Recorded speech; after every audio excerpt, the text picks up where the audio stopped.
All right, we on time. Everything's on time.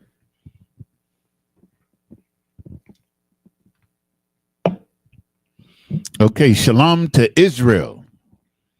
Yahweh Bahashem, Yahweh Shai Barakathum to all the brothers.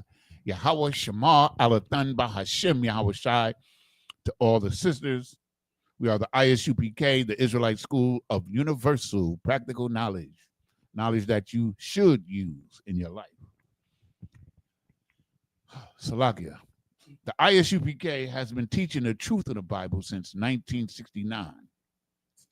And that truth includes the fact that so-called blacks, so-called Latinos, Hispanics, and so-called First Nation, Native Indians, Native Americans are the true Jews, God's chosen people, the Israelites of the Bible. That's right. You cannot debunk the truth. Understand what I'm saying? Because the truth, like the ISUPK, stands on its own merit. You understand? It's factual. It's actual. Okay? The ISUPK, under Commanding General Yohana, is the home of the truth and has been the home of the truth since 1969. So if you're not in ISUPK under Commanding General Yohana, you're really not in the truth. That's right. Really. Understand? The ISUPK is not affiliated with any other Hebrew Israelite group or any kind of group or religion at all. We stand on our own merit, right? Okay? So, I'm Officer of 1,000 Yanazar here in Durham, North Carolina, and I'll be teaching a class tonight. And with me is Officer 500 Maya Shar. You understand? And we welcome everybody to the broadcast. If you have any questions, you can put them in the chat. Okay? And we'll do our best to answer the question. Damn right. Okay? Which I like to do. Okay? All right. So who we got in here today? So far we got UPK Princess Sapayar, Yahweh Shemala, done by Shemal Shai, sis. All right. And Sister Kamawada, okay, which is her daughter, right? That's her daughter. Right. Hey, shalom to the sisters, okay? All right, so we're just going to get into it today. Like, there's so much going on in the world today. And I mean, like, I'm just going to go through it because everything that I want to bring out today is in the scriptures. You know what I'm saying? Even dealing with politics and these type of matters and the goings on of the devils and all of his doings that is revealing him, as the scripture says. What you need?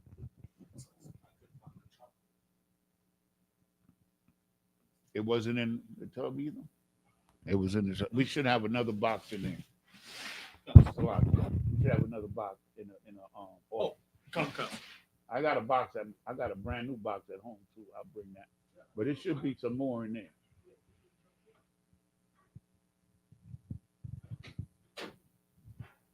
Hey man, who knows what be going on? Okay, Salakia for that. So tonight we're going to get into a subject matter that's very appropriate and time appropriate. You understand? And what we're going to get into tonight is the mindset of the devil. The mindset of the devil. And I'm going to tell you, this was not my first choice as to the topic of the class tonight, but because something that happened to me, well, it didn't happen to me, but happened to somebody close to me. You know, a friend of mine in New York City was deported yesterday in front of his family. And, you know, I was able to see the video, and it was really heartbreaking, man. It is a brother. He's an Issacharite brother named Jose. I'm not going to say his last name. There's an Issacharite brother in New York. His name is Jose, and he's married to a sister who's a Puerto Rican. Her name is Yadira. And they have 6 children together. And they took this brother into custody yesterday, you understand? And my daughter saw it on Facebook, and she showed it to me, but I wasn't able to retrieve it because I'm not their Facebook friend. But it was sad. This brother, he's in the airport and like he's bidding farewell to his family, and he's like trying to be strong, but you know, the hurt that was coming from this brother was transformer. I felt what he was feeling to a degree. I felt for that brother so bad. Shalom says, Yahweh Shema Thumba Shema Shah. Shalom, Yahweh Shema Thumba Shema Shah. I felt for this brother so bad, you know, because he was being deported. I don't know where they sent him, you know what I'm saying, but he was deported and somebody videotaped it, you know, and it hurt because me and this brother, like we used to have family outings together and get together. And I remember going to his birthday, Salakia, and this was about 2012, 2013. He had a birthday party, and I went to his house, and he had a whole mariachi band in the house. And I never forget that. And we had a great time with his brother, a hardworking man. He was deported. You know what I'm saying? And just destroyed the whole family. You know what I'm saying? And that really, it really ticked me off. It really hurt me. You know what I'm saying? Because that's the first person that I actually knew that was deported. You understand? So that motivated me to do this class tonight, because I was really going to continue with from last week, the second part of the prophetess, the female, the sister prophets, which I'll do at a later date because I do have enough for a part 2. Okay. But we're going to get into the mindset of the devil so that we can understand and be grateful that we do have this truth and that we're able to see the true character of this devil, man, and the way he thinks and the way his mind works. You understand? And by the grace of the Most High God, in the name of Christ, we're able to discern this and see it. Okay? So that's what we're going to get into tonight. Okay, so we got Elder Charles. I don't know who that is. Salakia, Sir Shalom Yahweh Ba'Shem Al Barakatah, Elder Charles checking in for this class from Jacksonville, Florida. Shalom, my brother. Welcome. We got Sister Tia and Yahweh Shema Thumba Shema Shad. And we got Trooper Quad Ibar, who I'm expecting to walk through this door any minute now. And he knows why. Okay. So with that being said, right? Okay, so I want everybody to go to, I'll read it because the brother's preoccupied right now. I want everybody to go to Job 9:24. Job 9:24, because this scripture right here, you know what I'm saying, is the beginning of everything pertaining to the devil. You understand? Because it gives you the height of his power. You understand? The understanding of who he is. You understand? And what he does, right? So, Lucky, let me get there too. So, all right. This is the book of Job, chapter 9. No, this is not Job. Okay, Salaki. This is the book of Job, chapter 9 and verse 24. The earth is given into the hand of the wicked. So when we break that part down, what it means is that the Most High brought about the circumstances where the devil or the wicked would have power on the earth. That's what the earth is given into the hand of the wicked means. It means that the wicked is in power on the earth. He is controlled. The earth is given into the hand of the wicked. So whatever is in your hand, you can do whatever you want to do with it. Right? So now, he covereth the faces of the judges thereof. You understand? Who are the judges? The judges are the Israelites. And why are we the judges? Because we're God's chosen, and unto us was committed the oracles of the Most High. Because the scriptures and the responsibility of giving the scriptures or producing the scriptures to the earth is our responsibility and nobody else. So we're the judges because the scripture says that we are. That Israel will judge angels and we will judge the earth. Of course, under Christ, that means that. And he covered the faces of the judges thereof. And this is the part that I always love. If not, where and who is he? If he's not the devil, then who the hell is? Right. If it ain't him, then who the hell is it? You understand? Because the white man is the devil.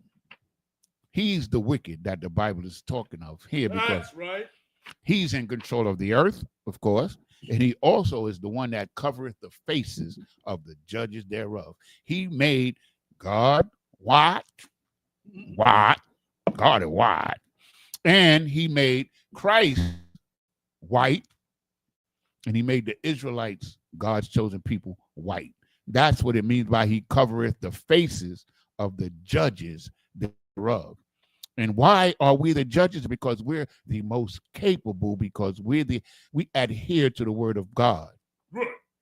Understand? And we teach it. So therefore, we have the right to judge according to the word of God, which is the greatest judgment that will ever be given. You understand? Where and who is he? If not, where and who is he? And this is what we say all the time. If the white man is not the devil that the Bible speaks of, then who the hell is? Right. That's the question. You understand? And let me tell you something. In this truth, we heard all kind of false answers. Arab, this and that and the other. You know. The white man is the devil. You understand? And he's the one that's bringing all the chaos and the wickedness and the hurt on the planet Earth, particularly against God's chosen people. Baba Shah, give me Ephesians 6 and 12. Because, see, today, literally today, he's showing himself to the world as to who he really is. Like the president of the United States, Donald Trump, he is the epitome of what a devil is. That's right. And every aspect and every scripture that we're going to go through today fits him. And I remember saying about a month ago, like Donald Trump is like the epitome of Esau. He's like Esau incarnate. Oh, God. You know what I'm saying? Because he has all the characteristics, man. You know what I'm saying? So read that when you get it. Okay. It's the book of Ephesians, chapter 6, verse 12. For we wrestle not against flesh and blood, but against principalities, against powers, against the rulers of the darkness of this world, against spiritual wickedness in high places. You understand? So it's not a physical battle that we can go out there and whip them. You understand? That's not the battle for us. It's going to happen, but not by us. You understand? But we wrestle not against the flesh. The struggle is not against flesh and blood per se. Of course, there's physical oppression and violence that committed against us, but we'll get into that as we go on. But the real battle is between, as it says here, against principalities, right? So what are principalities? Principalities are ideas, doctrines that are against the Lord. Come on. You understand? Like Islam is a principality. It's a principle. Christianity is a principality. You understand? Leviticus is a principality. These are the things that we're struggling against. You know, and Leviticus is getting so powerful that they've appointed a Leviticus person to performing at the Super Bowl. An open Leviticus. Who's that, sir? Some guy named Bunny something. Oh, Bunny. Bad Bunny? Bad Bunny. Yeah. Oh, he's gay? Y'all didn't know that? Yeah, I didn't. Duh. Duh. The water said. When I first heard the name, I never heard of him before until recently. When I first heard the name, I said he's gay. Cause ain't no real nigga university type nigga call himself Money That's true. at all. Oh, wow. So this guy, and now I was watching a guy that I don't normally watch, and he showed video and footage of him as a transgender or as a what is it, transvestite, where he's dressed. What they call these ones that dress like a woman? Yeah. Yeah. You know, like RuPaul and them. Yeah, yeah. I don't know what they call them. They got so many names for them now. I don't know which one. But they used to be like RuPaul. They like dressers, some kind of dressers. Drag queen. There you go. Yeah. He was one of them. And he's going to perform at the Super Bowl. Now, Right. the most watched event in the United States, maybe in the world. I think only the World Cup in soccer surpasses the Super Bowl in viewership.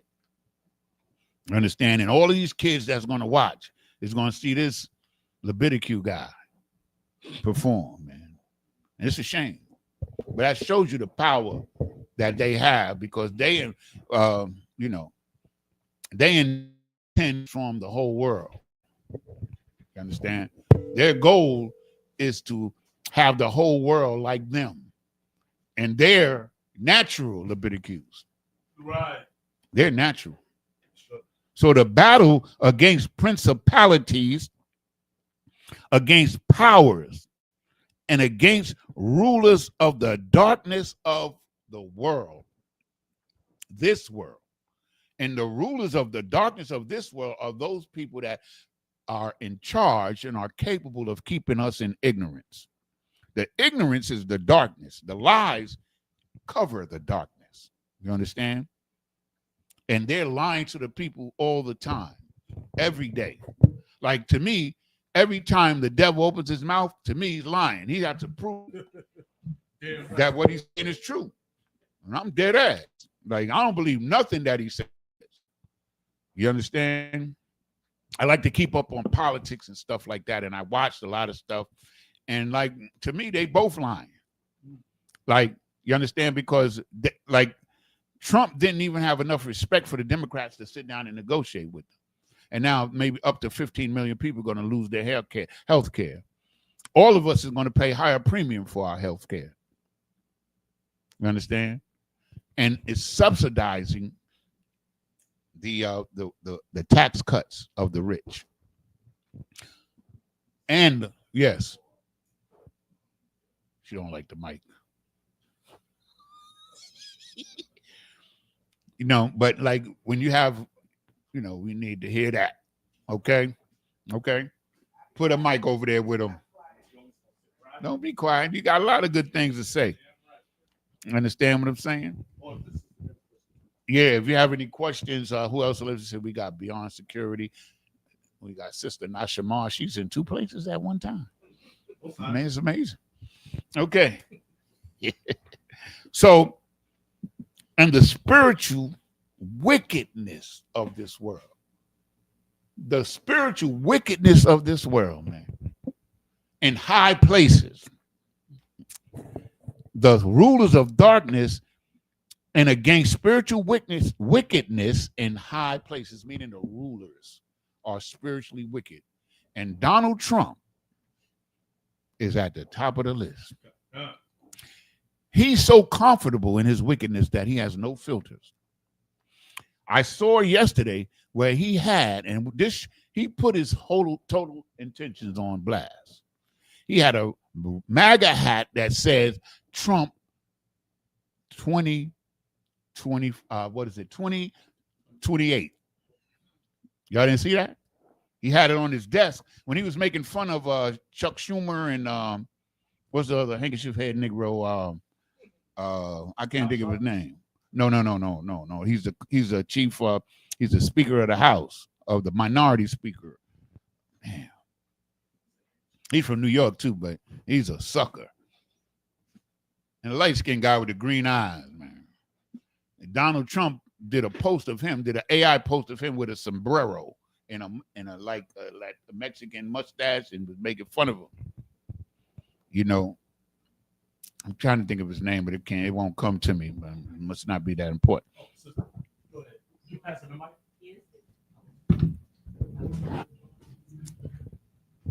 Is it Mr. Al Green? No. Oh, It's Salaki. damn. What's his name? Hakeem Jeffries. Him. Yeah, he's a entity that's like the minority speaker. Like he's the speaker for the Democratic congressman. Like he's the lead speaker. And he's just a sucker. I don't even want to spend no time for him. Like, because he'll stand up for Jewish people before he will stand up for his own people. You understand? That's why he's a sucker. Okay? So the spiritual wickedness is about all of the things that they're doing that are against God and God's chosen people. That's the spiritual wickedness that we're battling against. That's where the fight really is. You understand what I'm saying? Because that spiritual wickedness includes all of the evil and the harm and the oppression and the violence that's being done against our people.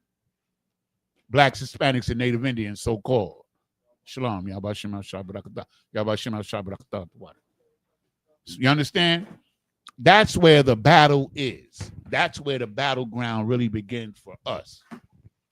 You understand? And for us, our weapons of warfare are not carnal. You understand? But it's spiritual. Our weapon, this is our weapon of warfare right here. The Bible is our weapon of warfare, how we battle the spiritual wickedness in high places in this earth. You understand? And that's what we're doing. Okay. So now, we watched the video Monday night. We watched the video Monday night where these, I think they were ICE agents, attacked this sister, this Hispanic sister, because she stood up and showed love for her man that was being deported. And they knocked her to the ground and got on top of her, you know. And these are the kind of things that we've been seeing. Like, I mean, just this past week just been crazy. So the man of perdition is revealing himself, of course. But it's up to us to make sure that he's recognized for who he is and what he does. You understand what I'm saying? Because the Christian church is never going to say anything against him. Because the Christian church is a part of the government. The Christian church is a branch of the government. And it has been since the creation of Christianity. You understand what I'm saying? Emperor Constantine, who presided over the Council of Nicaea, himself said it. You understand? One of these days, I'm going to bring that book in and read it. But anyway, with that being said, Baba Kashah. Oh, yeah. We got sodas in there. If you want soda, you know what I'm saying? Just help yourself. You understand? All right. So now, you know, so, you know, this help the brother out because we're going to be reading. So we're going to, okay. All right. All right. Most High Christ. So the next scripture that we're going to bring out is 2 Thessalonians chapter 2, verses 3 and 4. So what we deal with today is the mindset of the devils, man.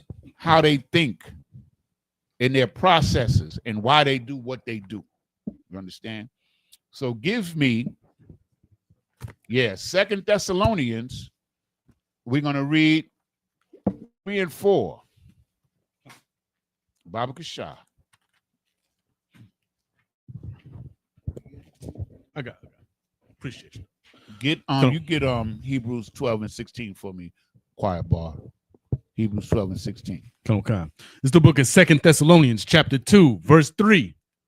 Let no man deceive you by any means, for that day shall come, for that day shall not come, except there come a falling away first, and that man of sin be revealed. So don't let nobody fool you pertaining to who that man of perdition or who the devil is. You understand? Perdition is like the condition of hell. You understand what I'm saying? Who's bringing the condition of hell on the earth, particularly for the Israelites? You understand? Blacks, Hispanics, and Native Indian. Damn right. The man of perdition, understand what I'm saying, is the deceiver. That's right. You understand? He's the man of perdition. Okay? Except there come a falling away, except there be some type of change. Okay. And I don't think that's going to happen until the man of perdition is revealed. So the man of perdition he's revealing himself. Now we are giving foreknowledge of him, but he's actually revealing himself by what he does. You understand? And everything that he does, the Bible prescribed it or pre-written it for us to know. And some of those things, like I said, the mindset of the devil is what we're going to get into today. But he has to be revealed. And so it's not like he's hiding anymore, because his actions and the things that he's doing in the world, for anybody that's really paying attention, is really obvious as to who the man of perdition is. You understand? So now, the son of perdition, so to speak. Okay? Let's go. Keep going. Is there more? I thought you said verse 4. Yeah. Salakia. Come. Verse 4. Who opposeth and exalteth himself above all that is called God. So he opposes anything pertaining to God. Righteousness, you understand? Marriage, you understand? Any kind of righteous behavior, like he'll say that Leviticus, transgender, pansexual, which something I looked up yesterday. I didn't know what that was. Pansexual, and they got another one that I had to look up too.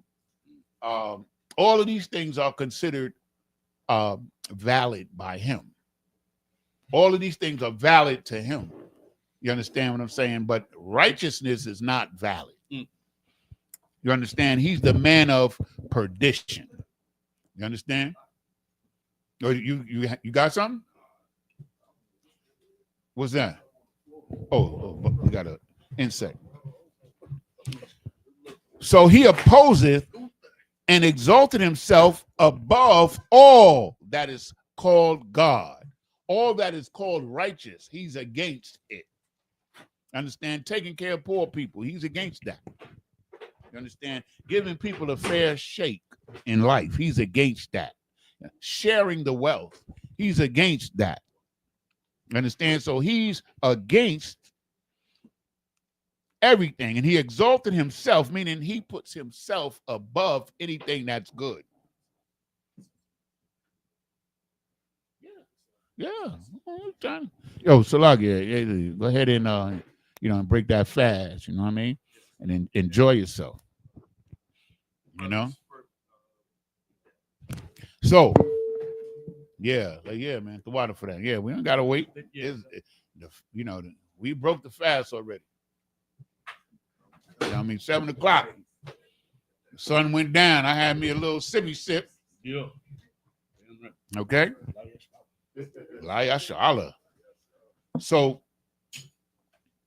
who opposeth and exalted himself above all that is called God, or that is worshipped.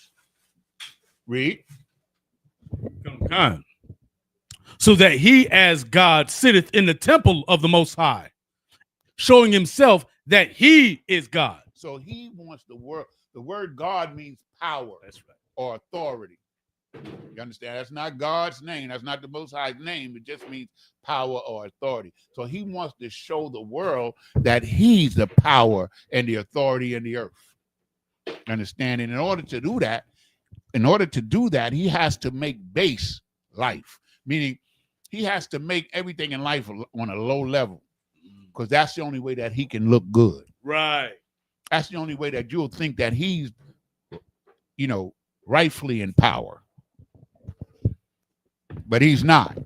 You understand? Who opposes and exalted himself above all that is called God or that is worship, so that he, as God, sitteth in the temple of God, showing himself that he is God. You understand? That's why he made all of the prophets white. He made the Israelites white. He made Moses white, Jesus white. God is white. God is white. You understand? So that's his purpose. His purpose is to exalt himself, because he's just like a person like that's a really terrible person, but he needs to bring other people down so that he could look like a good person. Right. That's him. That's his mindset. He knows he's the devil. He knows that he's the devil. You understand? And so in order for him to look good, he has to make wickedness normal. You understand? Because he looks good in wickedness, because that's his culture. Right. That's what he does. That's what he wants to bring about in the earth. That's it on 4, right? Come on, cuz. Quiet bar, give me what you got. Hebrews 12 and 16. See, the Most High has a way of letting us know exactly when he says the earth is given into the hand of the wicked, then he gives you the wicked's characteristics. You understand? And the things that he does. And within the thing that he does, it reveals his mindset, the way he thinks. So we all know that on Monday, Commander General Yohana and General Hyman said that like his way of resolving all issues is violence, Right. and destruction. Right. Go ahead and read, bro. It's the book of Hebrews, chapter 12, verse 16. Lest there be any fornicator or profane person as Esau, who for one morsel of meat sold his birthright. Read verse 17, and then we're going to go through it. Verse 17. For ye know how that afterward, when he would have inherited the blessing, he was rejected, for he found no place of repentance, though he sought it carefully with tears. So now we're going to break. So lest there be any fornicator or profane person as Esau. Esau is the name of the first Edomite. That's right. He's the father of all so-called Edomites or so-called white people. Come on. Understand? And he is a fornicator. Fornication meaning unlawful sex, which includes bestiality, libidicu, lesbianism, you understand, pornography, child pornography. You understand? All of these things are fornication. Right. He's the greatest fornicator in the world. He like, I'm telling you. Like when I learned about the Greeks, right? Like when I learned about the Greeks, like, the Greeks actually had a culture where the love of a man and a little boy or a young boy was greater than the love of a man and a woman. That's a fact, which is, anyway. For this is another thing. All of this is telling about his mindset. That's what we're getting into. There's no fornicator or profane. You understand? Profane is like profanity, wickedness, filth. That's profane, right? Who for one morsel of meat sold his birthright. So we all know the story. The water, sis. Oh, no, I'm good. I got water. I'm good. The water.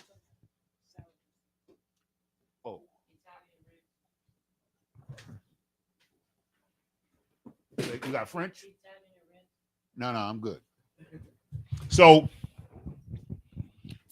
now check this out. Y'all two my sons, right? I think both of you are young enough to be my son. So, wow. You the oldest. I'm going to make you Esau. You Esau. So you used to go out hunting and used to bring in food and used to catch the deers and animals. And me, I was loving it because I was eating good because my son was the man. He go out there and get that food. So one day you go out hunting, you don't catch nothing. But by law, you supposed to get the majority of the inheritance by law. But one day you go out to hunt and you don't catch nothing. And you went out there, you was looking everywhere, but you couldn't catch nothing. And you hungry and you starving and you come back to the town. And your brother in there, he done started a nice pot of stew. Put that meat in there, but the meat ain't cooked yet because it's red pottage. Right. Meaning the meat is not cooked yet. You know, they love that. And so he said, yo, I'm hungry. I'm about to die. Give me some of that pottage, some of that stew you make. So he says, yo, okay, sell me your birthright. You understand? So he's thinking, well, yo, I'm going to tell him, yeah, I'm going to sell you my birthright, but I ain't really selling it to him.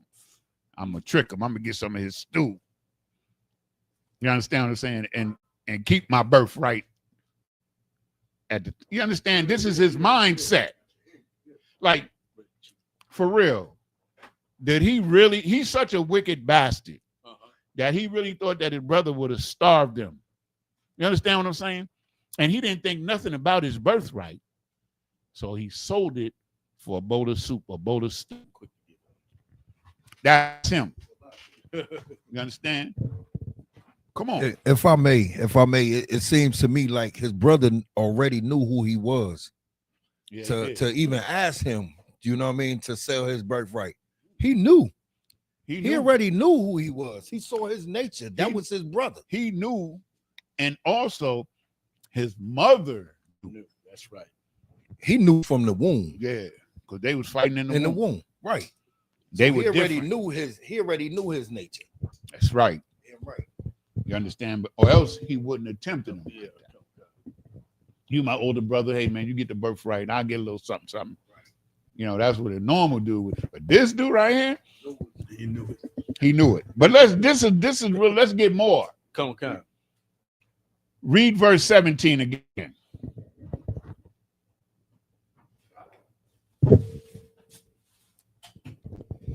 For ye know how that afterward, when he would have inherited the blessing, he was rejected. You understand? He thought that he was slick, and he thought that he could sell the birthright and dishonor what he did and still get the birthright. But he was rejected because it wasn't for him. For he found no place of repentance. He didn't want to change. He didn't care. He didn't care. You understand? This is him. You understand? But this is the good one. This is the good one. Go ahead and read it.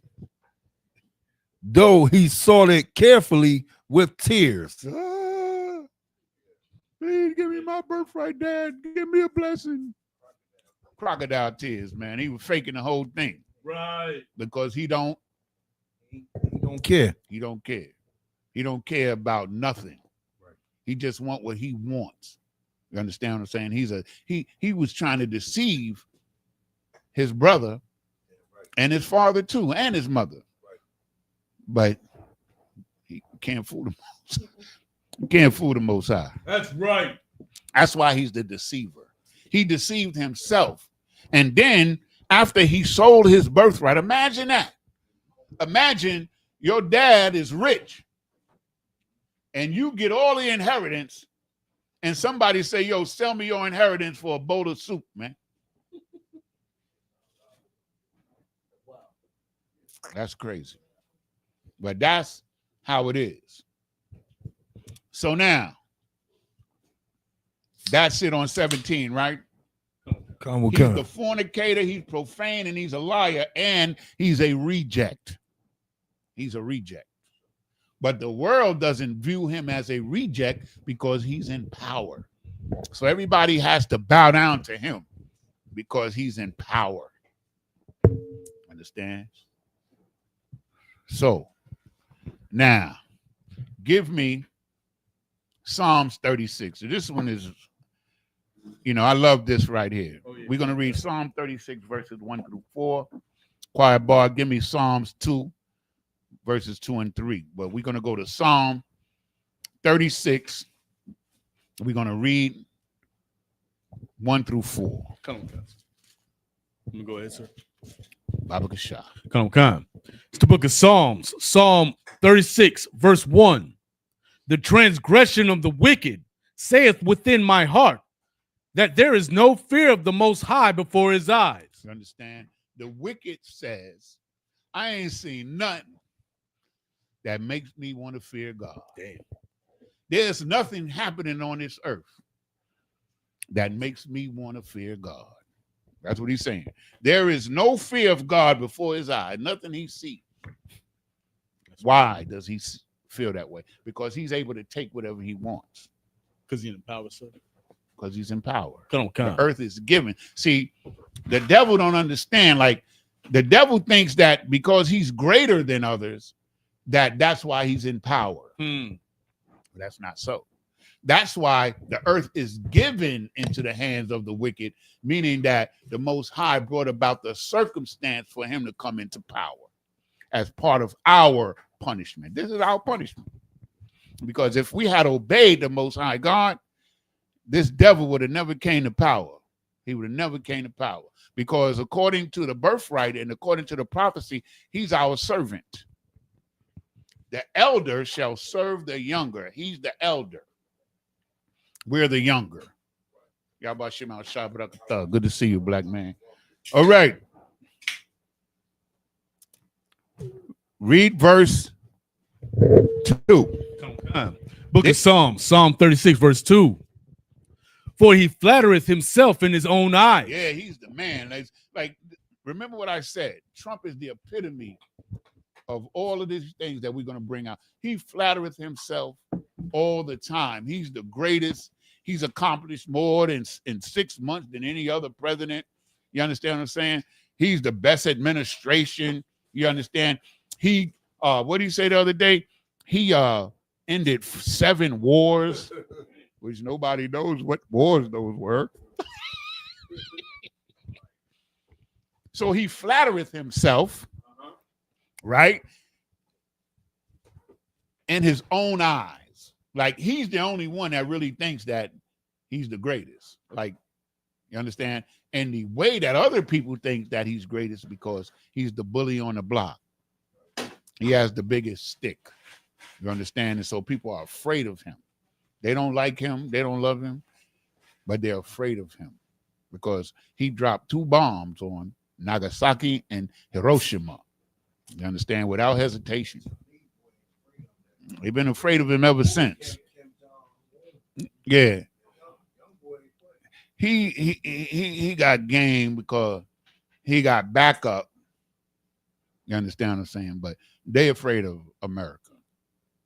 You understand what I'm saying? What they're posturing to do is to make sure that America doesn't take advantage of them again. That's their posturing. But the weaponry that America has can destroy the world like several times over. Right. And this devil will do it rather than to share the earth. He'll do it. So they don't love him. They're afraid of him. Right. We're going to see. Read verse 3. No. Finish verse 2. Salakia. Now, this is heavy, y'all. I need y'all to listen to this part right here. Damn right. Until his iniquity be found to be hateful. His iniquity. His iniquity is his sin. His evil that he does is based on hate. That's what it's telling you. His iniquity is found to be hateful. Right. That's heavy. Because that's why he's doing so much against blacks, Hispanics, and Native Indians. Right. Because he has a perpetual hatred of us, which we're going to bring out a little bit later. But his iniquity is found to be hateful. That's right. Read on. Come. Verse 3. The words of his mouth are iniquity and deceit. Every time he opened his mouth, he lying. That's what it's saying. For sure. The words of his mouth, Salaki, remember we in a class. Come. The words of his mouth are iniquity and deceit. The words of his mouth are iniquity, which is sin and evilness, Right. and deceit. He's always lying. Always. He's always lying. I don't believe nothing he say. And I mean that. Damn For right. real. Every time he opens his mouth, I assume that he's lying. Come. Read on. Come. He hath left off to be wise and to do good. He said, the hell with being wise and good. The hell with that. You don't care. I'm going to be evil as hell because that's how I prosper. He can't prosper. He can't coexist with truth. He coexists and he thrives in deceit and evilness. And he knows it. You understand? He knows it. But more importantly, the Most High knows it. And he's telling us so that we would know it. You understand? He have left off to be wise. To hell with being wise. And to do good. To hell with doing good. Read on. Come. Verse 4. He deviseth mischief upon his bed. He setteth himself in a way that is not good. You understand? He devises, like, you ever notice, right? Every day Trump got some new wickedness to do to blacks, Hispanics, and Native. Every damn day he wake up with something. Today, they was having this military meeting with these generals, or was it yesterday? He blamed that on us. DEI, no more DEI in the military. You understand? They too soft on the minorities. The minorities are getting promotions that they don't deserve. It's DEI. That's what he said. So even the function and the problems within the military, they want to add us to the negativity connected to it because they want to blame us for everything. Right. When they killed Charles Kirk, that morning, before they even knew who the killer was, Trump was trying to say that it was a black man that did it. Good night. Yeah, they was threatening HBCUs. Because, look, when he campaigned, he wanted to blame the Hispanics. Right. He wanted to blame the Hispanics. He wanted to focus on the negativity would be on them. You understand? Because it's like 3-card Monte. You understand? It's a distraction while you figure out where the P is at. It ain't no P. You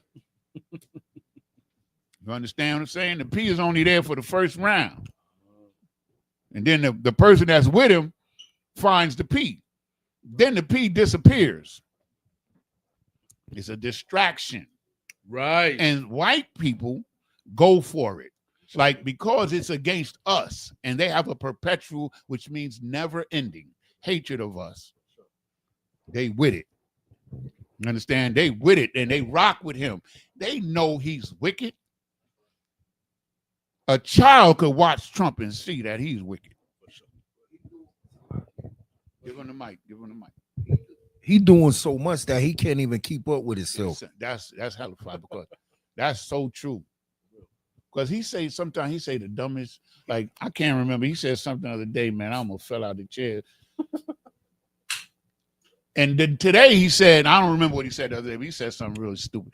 Today he said that he's going to sell, people are going to be able to buy healthcare directly from the pharmaceuticals, and that it's the pharmaceutical prices is going to go down 300%. That's free. What? That's not free. That means they paying you to get it. That's what he said. He said that he's going to have direct outlets where you can buy your pharmaceuticals directly from the companies, and the pharmaceutical prices is going to go down 300%. Well, that means that they're overcharging us now, at to say the least, which they are, of course. Like the same, and we found out this during COVID, the same medicine that we buy here in America is like half the price in Canada. Come on. And it's from the same company. Because the pharmaceutical lobby in America, you understand what I'm saying, pays them off, and they allow it. Mm. So now what Trump is trying to do, he's trying to get some of that cash. I'm trying to tell you. You understand? Come on. He devises mischief upon his bed and setteth himself up to benefit from it That's right. in a way that is not good. Read on. Come on. He abhorreth not evil. Abhorreth means he's not doing anything against evil, because abhor is to take action against. That's right. It's not just to have a hatred. You have to take action against. To abhor something means you've taken action against whatever it is that you abhor. Come on. It's not just hatred. Like you can hate something and never do anything about it. But if you abhor, you understand, you have to be taking some action. So he doesn't abhor evil, meaning he ain't doing nothing against evil at all. He's welcoming it. That's what that means. So now, you holding Psalms 2 and 3? This is the mindset. What we understand here is the mindset of this devil. You understand? Khan. It's the book of Psalms, chapter 2, verse 3. Let us break their bands asunder. Start at verse 2. Salakia, verse 2. Book of Psalms, chapter 2 and verse 2. The kings of the earth set themselves, and the rulers take counsel together against the Lord and against his anointing, saying, Hold on. Salakia. His anointed is his chosen. Right. The kings of the earth, the rulers of the earth are against us. They know that if they allow us freedom to be us, that their rulership is over. Read it again from the top. Book of Psalms, chapter 2 and verse 2. The kings of the earth set themselves, and the rulers take counsel together against the Lord You understand? and against his anointing. So that's why when you could get a Israeli or a small hat woman who's the head of some organization, she can say that with all the things going on in the world, and they cry about Hamas and these other terrorist groups, which are really freedom fighters, in my opinion, she can say, and she said this publicly, that their main enemy and their main problem is young black men. You can look it up. They fighting Hamas, Iran with nuclear weapons and missiles, and they worried about you. Understand what I'm saying? Why you think that? Salakia, why you think that is? That's a good goddamn question. Right. I am so glad that you asked that question, because they know who you are. That's why. They know who we are. You understand what I'm saying? Like the scripture says in in Deuteronomy 32, I think in 26, it says that your name, he will cause our names to be forgotten among men. If you could get it for me. I think it's 32. The sister got a question. Go ahead.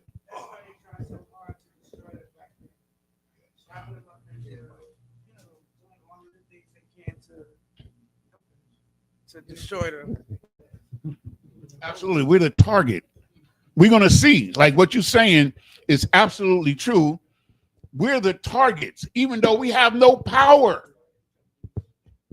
So if you're in school and you're strong and you're physically fit, right?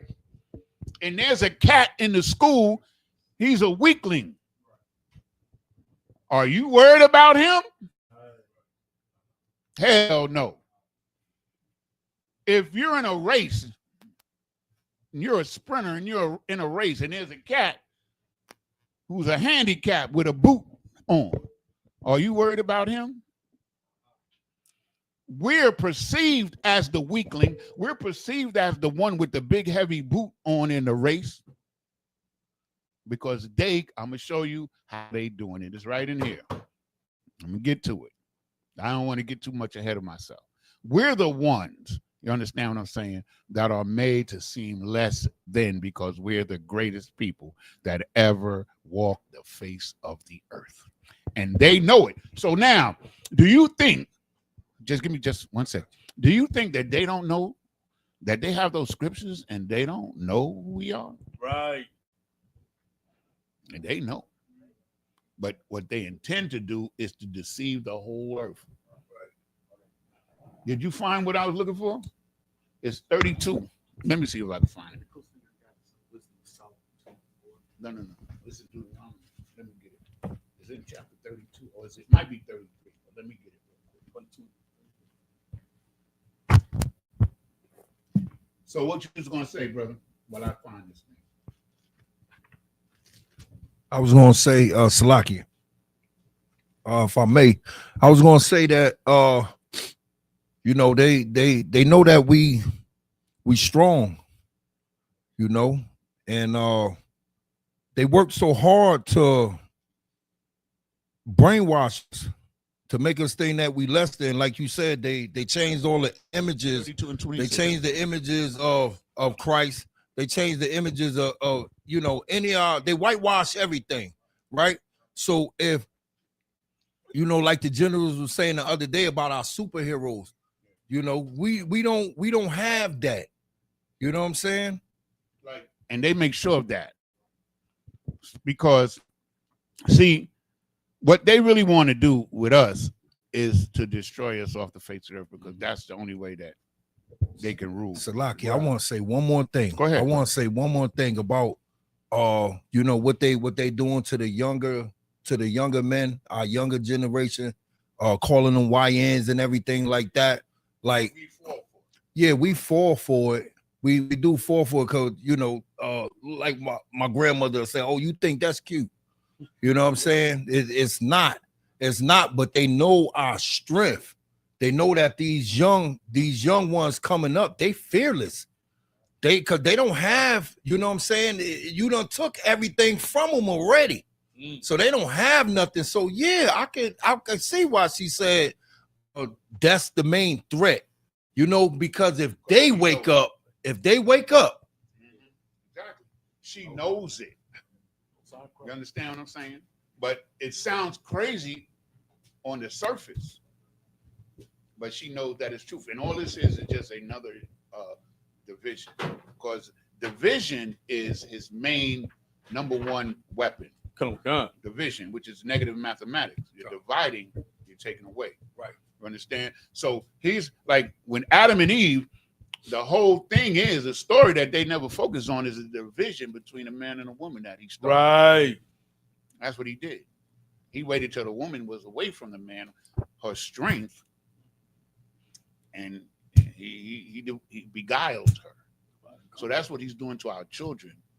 You know, if the father's not there,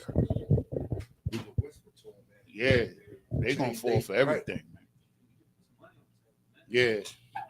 So they definitely want to deceive us. And see, there's a scripture. Give me what you got there first. And I just want y'all to understand something here. You might already understand it, but I'm just gonna bring it out. Read that. Come. It's the book of Deuteronomy, chapter 32, verse 26. I said I would scatter them into corners. I would make the remembrance of them to cease from among men. You understand? So the remembrance of who we are has ceased among men. Meaning, like, the average Joe don't know who we are. But them devils at the top, they most certainly know who we are. They most certainly know. Salakia. I was gonna say, it seemed like they get real upset when they see us happy as well, like we not destroyed. You understand? Like they like, oh, this one, he kind of fitting through the crack. He not as sad and destitute as the other ones.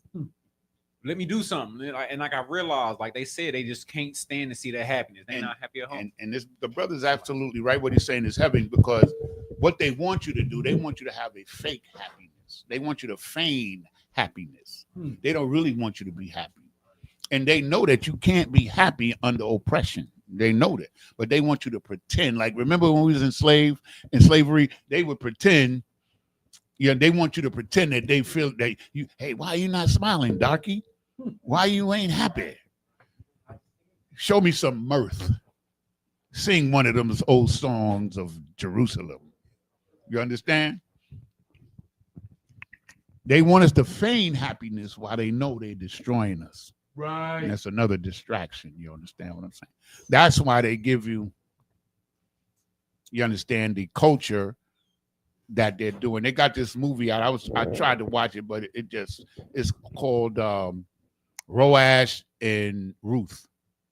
It's like a modernization of the story in the Bible between Boaz and Ruth.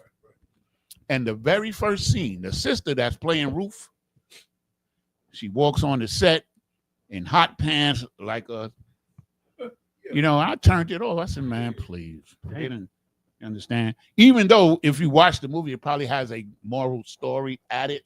And I probably one day I'll watch it. Because they got, what's the young sister name? It's Common and what's the spelling bee girl? Akia and the bee. What's her name? I can't think of her name, but she's playing the woman that's Ruth in the movie. And in the first scene, she walks out there and she's a singer, but she's the imagery. See, they don't understand the image, the damage of the imagery. You understand? And that's the problem. You understand? The images that they give us. One of the things that people don't realize, say Keke Palmer, yeah, she's in the movie. And one of the things that we don't realize is that there was a war fought over who was going to control the images. Back in the early 1900s, they literally fought a war in New York City. When they discovered motion pictures, they immediately understood the power of it. And the first big movie that they made was what? It was that movie, Birth of a Nation, where black men was portrayed as devils trying to devour white women. That was the first blockbuster movie in the history of the world. Hey, Salakia, if I may. So you saying that, right? It came across the timeline today. It was a boxer, I guess, in that was what was his name? Jack Johnson. Right? Well, they created new laws for that. Right. Before Muhammad Ali. Right. So was he around before the movie or Around that time? Yeah. Around the same time. Yeah. He was knocking them white boys out, but why they really hated him more is because he was knocking them white women out. You know what I mean? And yeah, so the Mann Act, the same law that they got P. Diddy on for transporting women across state line for the purpose of prostitution. That's what they convicted Diddy of. And Chuck Berry. Yeah, Chuck Berry, he said he used to sleep in his car because he said he wasn't going to sleep in them hotels. They wanted him to sleep in the little hotels they set aside for niggas in the back, and he wouldn't do it. And they hated him, and he was doing them in the car. And white women, he said they used to line up.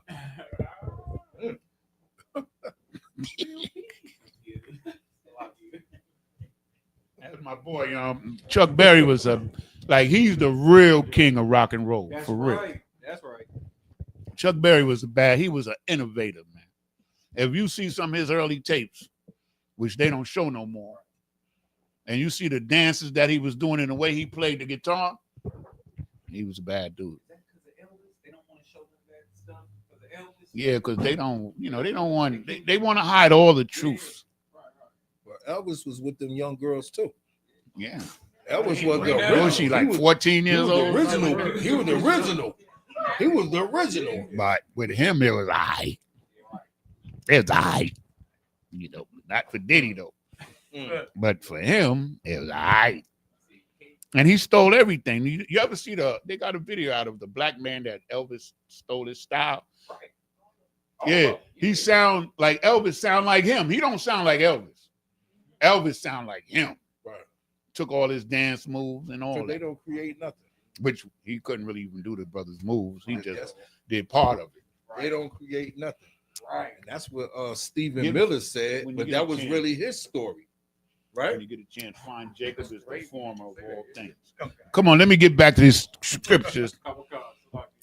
Most High in Christ. Your comments and everything is welcome. That's right. But for the younger people that might not understand these things, you got to understand who this devil is and his mindset. Little bit more on, Come on with it. It's the book of Psalms, chapter 2 and verse 3. Let us break their bands us under and cast away their cords from us. So now, who is the bands? Let us break their bands. Who is the there? Israel. Yes. Us. Because the bands are the things that bind us together. You understand what I'm saying? So make blacks hate Hispanics. Make Hispanics hate blacks. Right. Make Negroes hate West Indians. You understand? Make West Indians hate Hispanics. You understand? That's breaking our bands. Give them So the like it and make us think we Africans. That's a excellent band, a breaker right there. Because they want us to think that we're Africans. The water for that. You understand? Because we are not Africans at all. Right. Like, I don't want to get into it. I had a lot of experience with Africans, and brother, we are not like them at They all. stink. Goddamn They right. stink. I was like, damn, was we really like these niggas? God damn. Nah, the water says we good. I'm good. You got it. Read that for me, bro. Come. This is the book of Jeremiah, chapter 10, verse 16. The portion of Jacob is not like them. Hold it right there. The portion, you know the whole thing. We're not like them. Right. That's what he's saying. We're not like them. And I want you young brothers to never forget this. I want you to hear this and hear this Damn good. right. And I'm going to break it down for you. And don't ever forget it. Come on. Come. For he is the former of all things. For he is the former, meaning we're the inventors. We create everything. Right.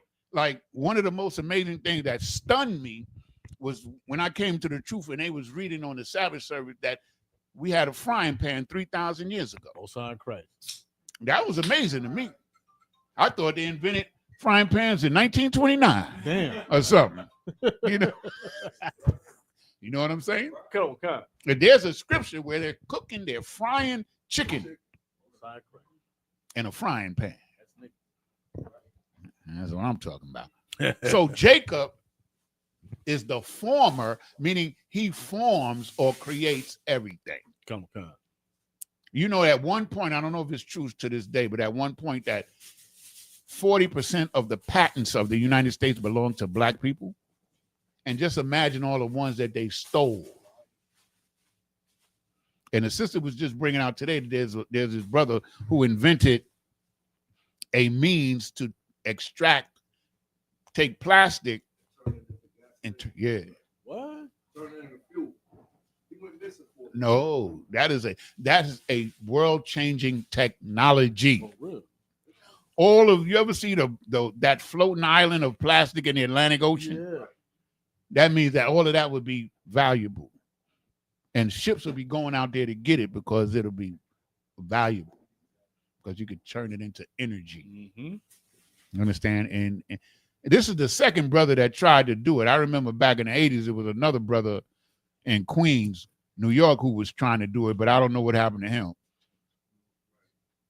Who was trying to do the same thing. But no, he was trying to do it with garbage. He wasn't trying to do it with the plastic. He was trying to turn garbage into energy. So yeah.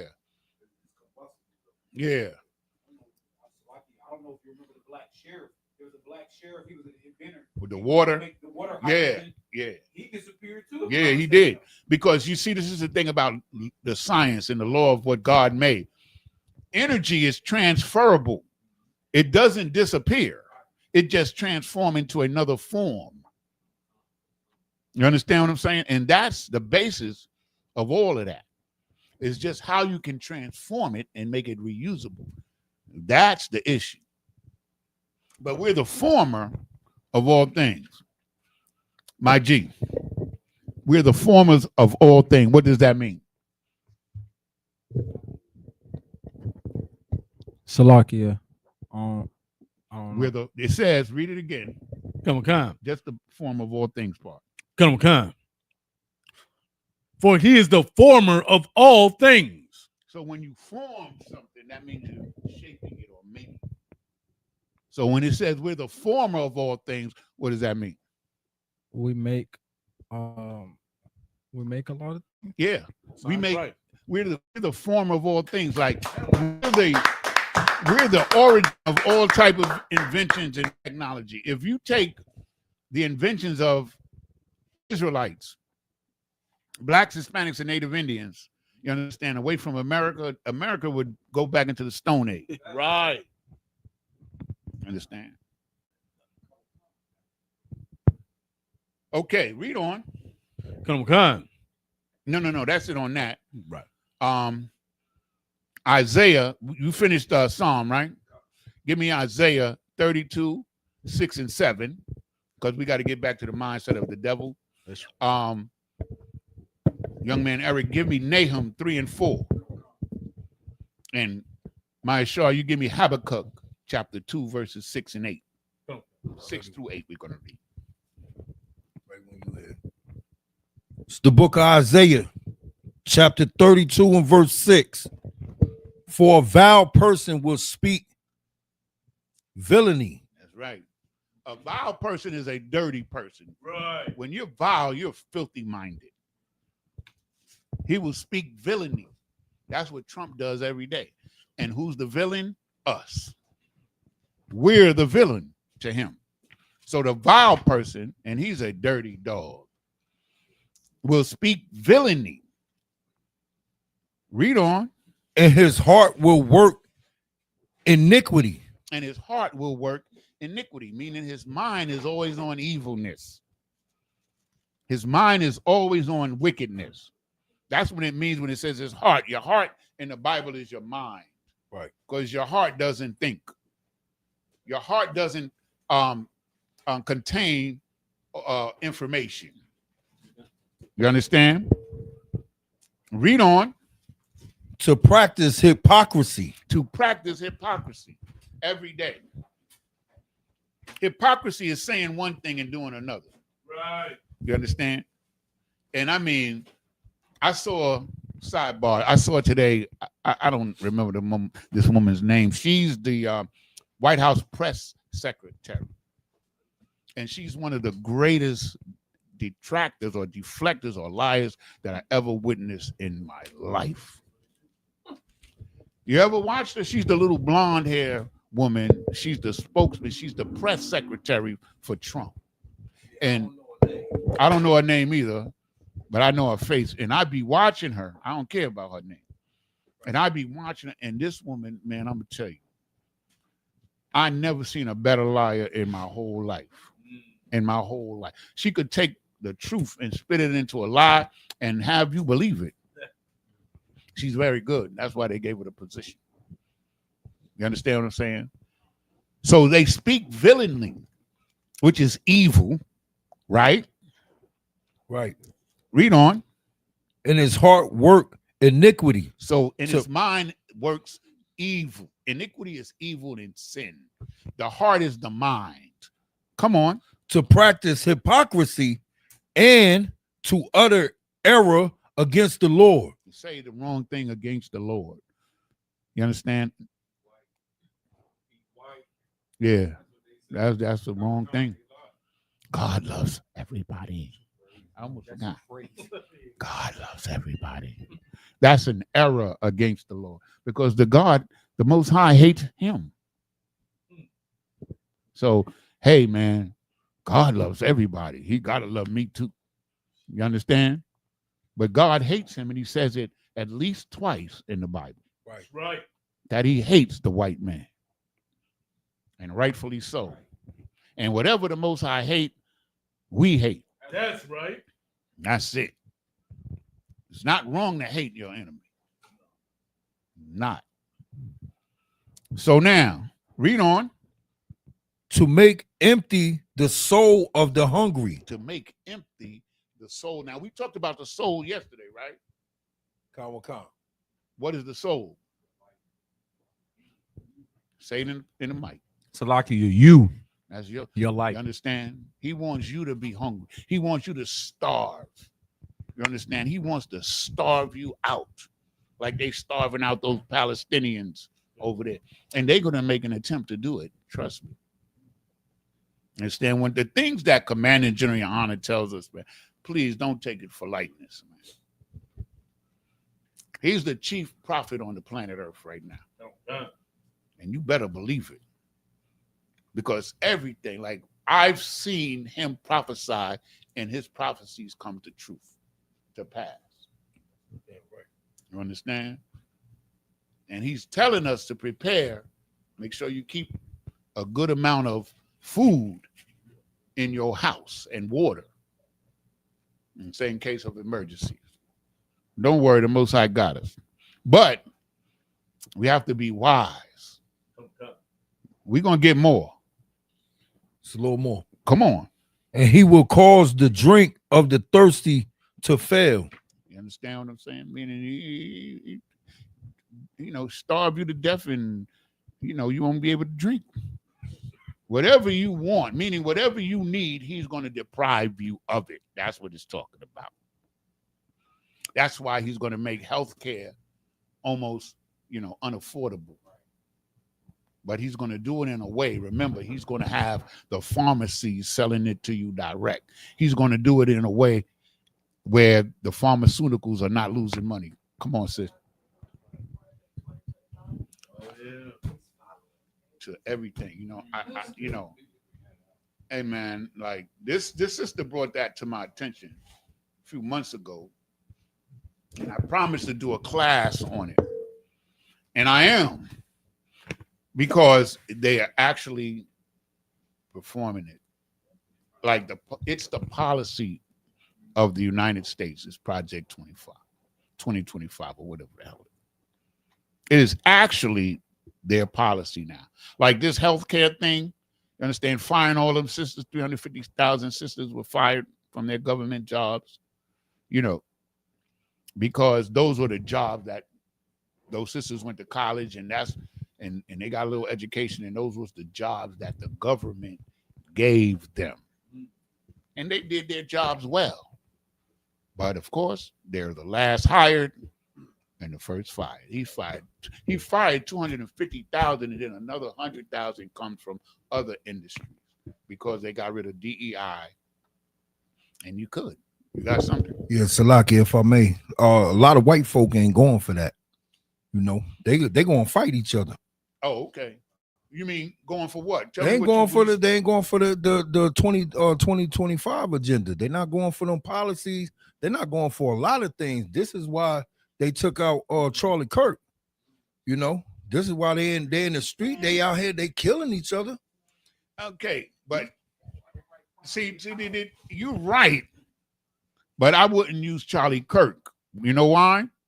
Because that young man killed Charlie Kirk because he was living and having a relationship with a transgender. And Charlie Kirk was speaking against the transgender. Yeah. So it's definitely they don't agree, because the whole battle here in America is between two different factions of devils. The right wing and the left wing of the same bird. That's right. You understand? And in order for the bird to fly, the right wing and the left wing have to work together to some degree. That's why the Bible calls him an eagle. Hopefully we'll get to that one. Okay. There's some more there, brother. You read Yeah, yeah, I read Salaki, I read 6. Want to go to 7? go to 7. The instruments also of the churl are evil. You understand? Churl is like, when they throw blood and stuff in the water to catch sharks and stuff. Right. That's churl. Okay. You understand? The instrument also of the churl are evil. You understand what I'm saying? The way he hunts, the way he sucks you in is evil. You understand? Read on. He deviseth wicked devices to destroy the poor with lying words. So look at AI. Right. Man, I'm telling you, AI is going to be today, it's funny that I would say that. Today, the Hollywood made a big stink because they created the first AI movie.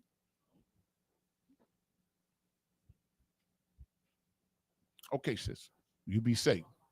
Okay, shalom. And the water for coming out. All right. You as well. Thanks for coming out, sis. Now, Shema.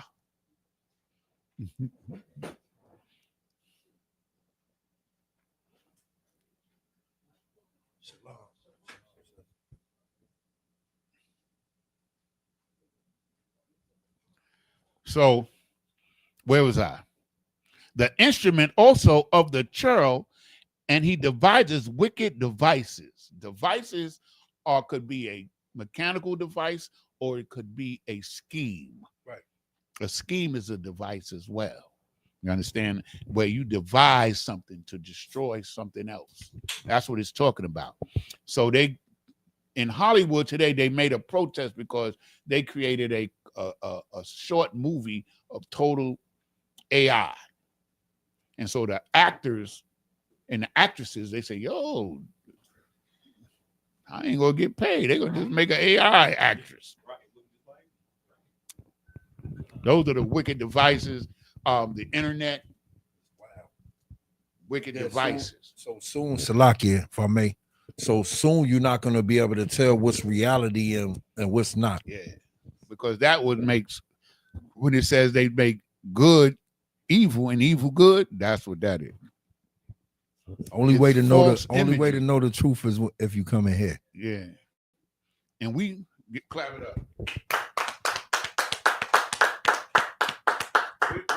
We're blessed to be in here and to know what's going on, because that way we won't fall into the trap of Christianity, fake Israelite groups, Islam.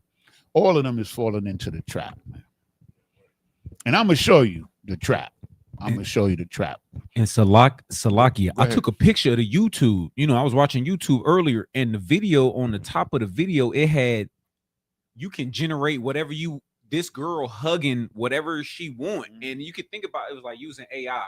I can imagine they could get you hugging a dude. They could get you hugging anything they want, They or had doing whatever they want at some point. Salaki. the Most High in Christ. They had a picture of Diddy kissing LeBron James. You saw that?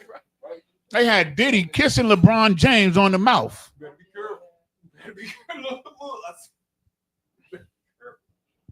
That is crazy, but that's what they do. So they create these wicked devices with lying words. So if you see an image, you understand? The image is a lie, but to make it believable, they tell you another lie. You understand? They create, where was it? Where is it? Wicked devices to destroy the poor. Why is the poor always the target? Exactly. Because they don't have power and they can't resist and they could be manipulated. That's why the poor is the target. That's why Christ says that the poor are going to inherit the kingdom of heaven. Right. That's us. We poor. We're not poor. We poor. You understand? So, like, I be reading the scriptures, right? And a guy, like, he works for 7 years and pays off his house and his debts in 7 years. Has his own cattle as us. They wasn't working. And that was if he was indebted to someone.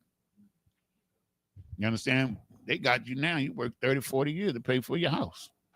You really pay for 2, 3 houses. Yeah, you pay double. They try to work it till you're 70 to get Yeah. Social Security that you may not even. Yeah, because black people die at 67. And they know that. Look, they know that. Eh? Yo. So, Lucky, I don't want to let go. I'm 67 right now. I got that. Y'all pray for me now. But I'm already getting a little Social Security. You understand? Because I knew the system and I stepped ahead of the game. So,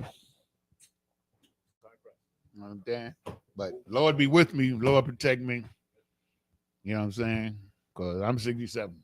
And the average black man lives to be 67. And the average black woman lived to be, I think, is 72 or 74 around there, something like that. Yeah, that's it.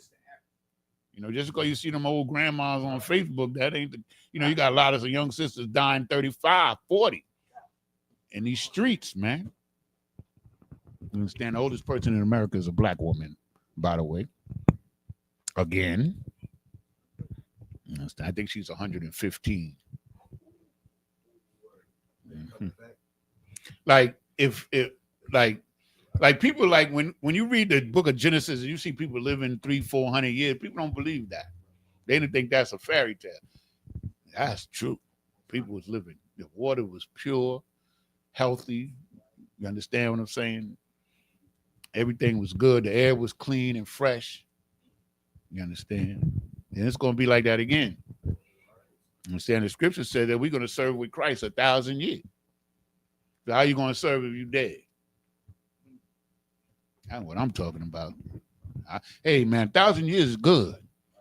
Shit, 100 years is good. But 1,000 years? That means you're going to get old when you get about 600. Hey, man, this is real talk. Okay. Finish up 7. He deviseth wicked devices to destroy the poor with lying words, even when the needy speaketh right. The needy is us. The poor is the needy. Poor people need shit. So even when the needy tell him what's right, even when we tell them, yo, you can't do this, you're going to hurt these people. You can't deport all these people because you're destroying families. You understand? You can't raise the health care. We barely making it now. Even when we say the things that are right, he don't give a damn. Right. Because we're the vicks. We're the victs. The white man is the devil. That's right. That the Bible speak of. Who's holding Nahum? Come on. Kawakan is the book of Nahum, chapter 3, verse 4. Because of the multitude of the whoredoms of the well-favored harlot. Now let's stop right there. The multitude of the whoredoms of the well-favored whore. This is the whore that's spoken of in Revelation. A whore will sell herself. You understand? And it's not talking about a female. This is just, they give the example of the whore as a female, but it has nothing to do with women at all. These whores are men. You understand what I'm saying? The well-favored whore is the nation. You understand? And America's the whore. America sells out his own people. Let me give you some examples. In 1974, President Nixon went to China. And so they sold us out. All of the manufacturing that was done in Detroit, the car manufacturing, all the factories. I remember when I was living in the Bronx, there was a big factory right down the street from me on 163rd and Caldwell Avenue. And there was factories everywhere. Detroit was a thriving city that they sold us out. And China was a backward nation, cut off from the world. As early as 1974. And they went over there, the water. We went over there and cut deals so that they could be manufacturers, so that the American companies could increase their profits and cut the wages of the American worker. That's a whore. To this day, you understand what I'm saying? Like, if you could go back in time to 1974, China wasn't even a problem. China was a weak-ass nation. But they began to steal all of the technology, even the technology that we gave them. That wasn't enough. They stole a lot of technology, and they've surpassed America in certain technology. But that's the whore. You understand what I'm saying? So now they sent 9 military ships and two squadrons of planes to Puerto Rico, and 9 military ships off the coast of Venezuela, because Venezuela and Guyana is disputing this vast oil field off the coast of what was Guyanese territory. But since the oil came on, the Venezuelans want some of that oil. And America, who has a favorable connection with Guyana, and Venezuela already has more oil than Saudi Arabia, you understand what I'm saying? They want to make sure that Venezuela doesn't become a power. You understand what I'm saying? Right now, there's 9 American warships off the coast of Venezuela, and they sent 2 squadrons, and they got 2,500 Marines on a ship ready to invade. All they need is provocation. That's it. To provoke Venezuela. Like, remember a couple of weeks ago, they reported that 2 Venezuela planes flew over the American warship? America could have shot them down. You understand what I'm saying? But they was in their right to do so because America was close to their territory. So when I'm saying looking for provocation, blowing up those 3 ships, those 3 boats, who was allegedly drugged. They didn't find no drugs, to my knowledge. They blew up those 3 boats. Those were Venezuelan citizens. Don't worry about what's going on in the street. Don't worry about that. They blew up 3 Venezuelan boats saying that they were drug runners. Okay, they're drug runners, right? Captured them, which they could have easily done. Find out where the drugs came from, throw the drugs in the ocean. No, they got to put on the show because it's a distraction. Come on. So they're setting up the provocation. You understand what I'm saying? They want to provoke. You seen these videos of the president of Venezuela? He's talking mad shit. You better shut the fuck up. You better shut the fuck up. Salaki. Go ahead. I was going to say, didn't the U.S. do that with Iraq, Iran about the nuclear weapons? They basically provoked them to say, "Oh, it's weapons of mass destruction," but it wasn't. That's what I'm saying. The provocation. Just to go there. You understand? They're going to try to provoke Venezuela to make a mistake. That's why I'm saying, like, and see the thing about Venezuela, right? Like, it's just like all the other countries in the Western Hemisphere. They're not the Native American Venezuela. Those are European Spaniards. You understand? That's running it. You understand? Just take a look at them real close. You understand? Because Spain conquered Venezuela. They ain't go over there and set up no shop. They did, but this is what Venezuela did. Venezuela nationalized, like you had Amco and what's the other one? Start with an S. Speedway? Sunoco and all of them. They had these contracts with these oil companies, but then they got slick because the oil companies were taking all the wealth, and Venezuela itself was corrupt too. And so what they did was they nationalized the oil, and which took away the profits from the American companies. That's what this is all about. So American companies want to get that oil so that they can maintain those profits. You understand? Come on, where we at? Well, at the book of Nahum, chapter 3, verse 4. The multitude of whoredoms, right? You understand? They'll sell their mama. That's what it's talking about. They'll sell their mama for a profit. Right. That's whoredom. They'll sell anything. Trump would sell America Yeah, you would. if him and his son could make $1. What you doing? Pizza's pretty good. Kawakan, they want to sell us the air, air and water. No, I'm gonna heat up one after the class. It's good, man.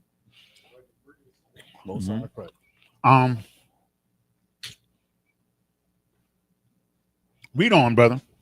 Kawakan. I'm gonna just start from the beginning. Book of Nahum, chapter 3, verse 4. Because of the multitude of the whoredoms of the well-favored harlot, the mistress of witchcrafts. The mistress of witchcraft. What is drug dealing? It's witchcraft. Remember when we was growing up and the witch used to go in there and make a potion and put all of the ingredients in there and put it in your drink? Now they control you. Remember all that? That's witchcraft.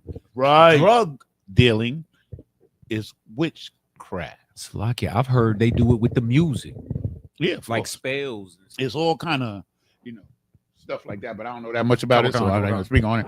I don't know about putting spells and music and shit like that. I don't know nothing about that. So Salakia, I don't doubt that they do it. I remember to the brother, he's right, because I remember, I think it was back in the 80s or the 90s, they were saying like if you play it backwards, it was a demonic sound. Oh no, I remember that. What? No. Like I said, you know what I mean? Like I said, I know exactly what you mean. Music. I don't know. See, I don't know that much about it. Yeah, not to say it like that. What I'm saying is, you play some gangster music down you while you riding down the road, you might go a little faster. But if you play some R&B, hip hop, I dig what you're saying. Something 70s, Right. you're in a good Because it's mood. playing to your senses. It's playing Right. to, like I said, to your and flesh. I can only listen to music before like 70s, 80s, 90s. I'll get in that mode. Yeah. That's a good feeling to have. But right now, I can't listen to whoever's out right now, even though I heard Me the music neither. often. It make me feel some type of way. I know exactly what you're talking I about. like brother. you. So Maybe Aggie. the witchcraft that they're doing is all of what he's saying in the music. Like, what you're saying is absolutely right, because I remember hip hop in the inception of hip hop, you know what I'm saying, back in like 72 and stuff like that. When I was a teenager was when hip hop actually began in the modern form, right? And so hip hop was all about fun. I remember going to the clubs and nobody ever got shot. Now there was some fights because we niggas. Right. So Wow, anybody women trying around. everything was copacetic and cool, that's a lie. That's right. It was fights, Yeah. it was disputes. Who was the best DJ? Yeah. Remember Rakim said, yo, when they messed with him, he used to run and tear up the equipment and run and jet. Remember that? Anyway, when hip hop changed, it went from about having fun, and then when what's the brothers used to talk, Public Enemy, and when all that righteous rap started coming out, them white folks said, hell no. They shut it down and they came out with kill your brother, your woman's a bitch. Yeah.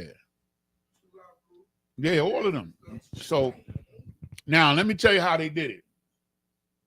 I know we're going to run out of time, but I'm going to tell you how they did it. And it was very easy. And I can prove it and you can look it up. You know what they did? How they did it? They killed Tupac and Biggie. When they killed, you can look this up. When they killed Tupac and Biggie, every nigga that had a record label sold their record label out of fear to Sony. Because remember, my sister used to work in the Bronx for what's the name of them? Boogie Down Productions. My sister used to work in there. And all of these brothers, Jay-Z, all of them started their own companies. And if I'm lying, you come back and tell me. When they killed Tupac and Biggie, all them niggas sold their companies up. They took the deal. And that's when the devils got control of hip hop, and it's been downhill ever since. Yeah. It's a fact. You understand? Who? Yes, he did. He doesn't own it. It's like a subsidiary of Sony. You dig what I'm saying? But no, you don't.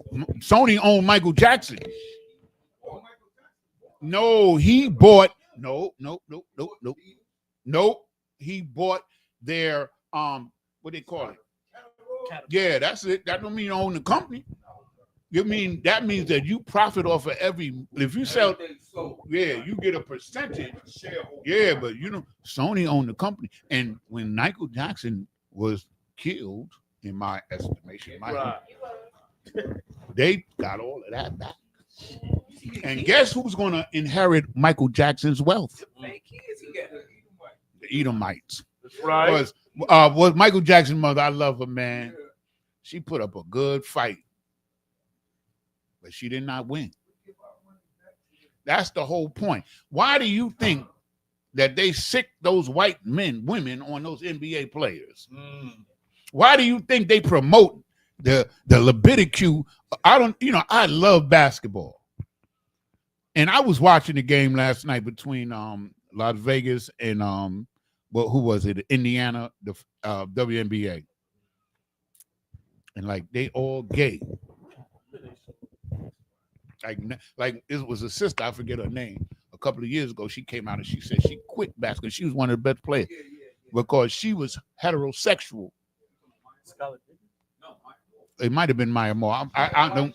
She got in. Yeah. She got like 3 or 4 titles. She was a bad girl. She quit in her prime because they was berating her so much, berating her because she was straight. And she told a story. I think she wrote a book about it. I don't know. What's her name again? Maya Moore. She was a bad girl. I think she come out of Chicago. She was a bad girl. She was a bad basketball player. And she quit. And everybody know what she quit for. A couple of years later, she said, hey, man, all them bitches is lesbians and gay. And if you don't get down with it, look at Caitlin. What's her name? Caitlin Clark. That's a ugly and imagine waking up and seeing that face. Good booger. And I seen her. She got a woman. What? They got the New York Liberty is the ugliest woman basketball team in the history of the world. You ever seen them? Yo, I'm telling you. Go home and just type in New York Liberty players. I'm telling you, all of them is ugly. All of them. But they got this one chick. She's the best. She's white, and she's their best player, and she's good. And she looked like the bottom of a bad toe. Of a club foot. The funny thing is, she young. Yeah. Imagine what she gonna look like later. Right. Yeah. She gonna look like witchy poop. Like, and she got a woman. I seen them. I seen no, it's a woman. It's a real. No, it's a real woman. Yo, because this was promoted in the world. They came out of the closet. Come on. See, one of the privileges and the honors of being old is I've seen the world change 3 times. And I remember when you didn't see no homosexuals. Right. Never. You would see them, because I had a couple of them in my class. It was this dude named Joey. Yeah, they was in the closet, but in 73, Richard Nixon, up until 73, LGBTQ was scientifically labeled a mental illness. That's right. They changed the law in 73 under Nixon, and that's when they started coming out of the closet. They had Studio 54. You understand what I'm saying? It was just Freakville. And in the 80s, the Most High sent the AIDS on them. You know what I'm saying? But it didn't stop them. You know what I'm saying? He sent the monkeypox on them. Didn't stop them. Yeah. The reason why they won't end the drug industry is because it's too much of part of American economy. Is it also? You know how many cars are sold by drug dealers, by drug dealing? You know, how many homes are bought? How many vacations and wonderful things happen from drug money? They probably start businesses. Yeah. You know, but P. Diddy wasn't smart enough. He went into the wrong business. Right. You know, I never liked P. Diddy. Like, you know, like we used to see him in Harlem, you know what I'm saying? Yeah, man. He from Harlem. That nigga, he was an evil motherfucker. Is that why he reached the pinnacle of where he's at now? You know, like he was smart. Like he was a hustler. P. Diddy's a hustler. You understand what I'm saying? But he will shit on you, man.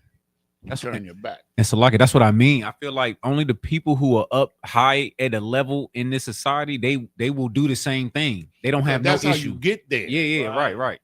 That's why Christ spoke against the rich, because the rich in these societies under the Romans, the only Israelites that was really rich was the ones that was working for taking money from the Romans. That's why he said, you are of your father the devil. Right. It's the same thing now. They love P. Diddy. He was doing all that shit from way back. But when he threatened to release those tapes, I want you to remember this. It wasn't the FBI. It wasn't the state police. It wasn't the local police. It was Homeland Security, meaning the order came from the top. P. Diddy made a terrible mistake. He got big head. He thought he could threaten them white folks. They went into his house and they took all of his computers, all of his videos. So all of them white folks that was at those parties, you ain't never gonna know about it. Epstein to the second power. You understand? So this is the devil. This is what we're getting into his mindset, because he turns everything that's wicked into good. He makes it fair seeming. Two men. That's the most evil, wicked shit. Who was it that said it? I think Captain Zarek said the other day. He said, a down low nigga is the most wicked nigga on the planet. And I agree. Damn right. A down low nigga can destroy like 10 families. Yeah, you seen that? Did you see that nigga? Oh, yeah. That nigga married to a woman since 2006. He been engaged since 2006, but he married the woman for a show. Yeah. Crazy. And now he gonna tell the woman, this woman loved this man. He was a pastor, tall, handsome brother. Understand? And he was a pastor, and he told a woman, "Hey, listen, I've been gay. You know, they married in 2006, but he was gay. But when they got married." And then he gonna break that sister, destroy that sister, and tell her he didn't really love her. You know, he was Leviticus, you know what I'm saying? And you should just see the look on his face, man. I wish I could have just punched him. Yes. Yeah, he just destroyed this system, man. You know, he used this 2006, what is that, 19 years ago? Right? I wouldn't doubt it. Could you imagine the filth, man? Yes. I'll tell y'all a story, man, when these kids ain't here, but you know what I'm saying? It's the worst shit. I told him the story, but this shit is horrible. But anyway, this is what they're trying, like, get me on where it says, if he had not left us a seed, we would have been at Sodom and Gomorrah. Meaning we would have got burnt up like Sodom and Gomorrah, destroyed, but he used Sodom and Gomorrah as the litmus or the example because of what was going on in Sodom and Gomorrah. And the Most High burnt them up, burnt the hell out of them. Matter of fact, he burnt that place so bad right now, you go there and it's salt and ash right now. Salakia, sir. Yeah. I had a precept for you as well in Isaiah 5 and 20. Come on with it. Woe unto them that call evil good and good evil. Salakia, that put darkness for light and light for darkness. Yeah, that's him. That's him. That's exactly what we're talking about, right? So come on, man. Let's get back to it. Kawakan. We do. Go ahead. Okay, come. Book of Isaiah, chapter 1, verse 9. Except the Lord of hosts had left unto us a very small remnant, we should have been as Sodom, and we would have been like unto Gomorrah. Understand? This is Sodom and Gomorrah. Spiritually, it says it's spiritual Sodom and Egypt, because Egypt was a wicked place, man. Like these blackity blacks be trying to make Egypt seem like, oh, it was the greatest kingdom. They built pyramids, obelisk. They had canals and all this. Yeah. America's got the biggest skyscrapers, dams, and all, and wicked as hell. Egypt, like, yo, man, this is like Captain Zarek brought out the other night. Like, he was reading this thing off this wall. And yeah, man. Ra put his seed in the anus of Kim Ra. No.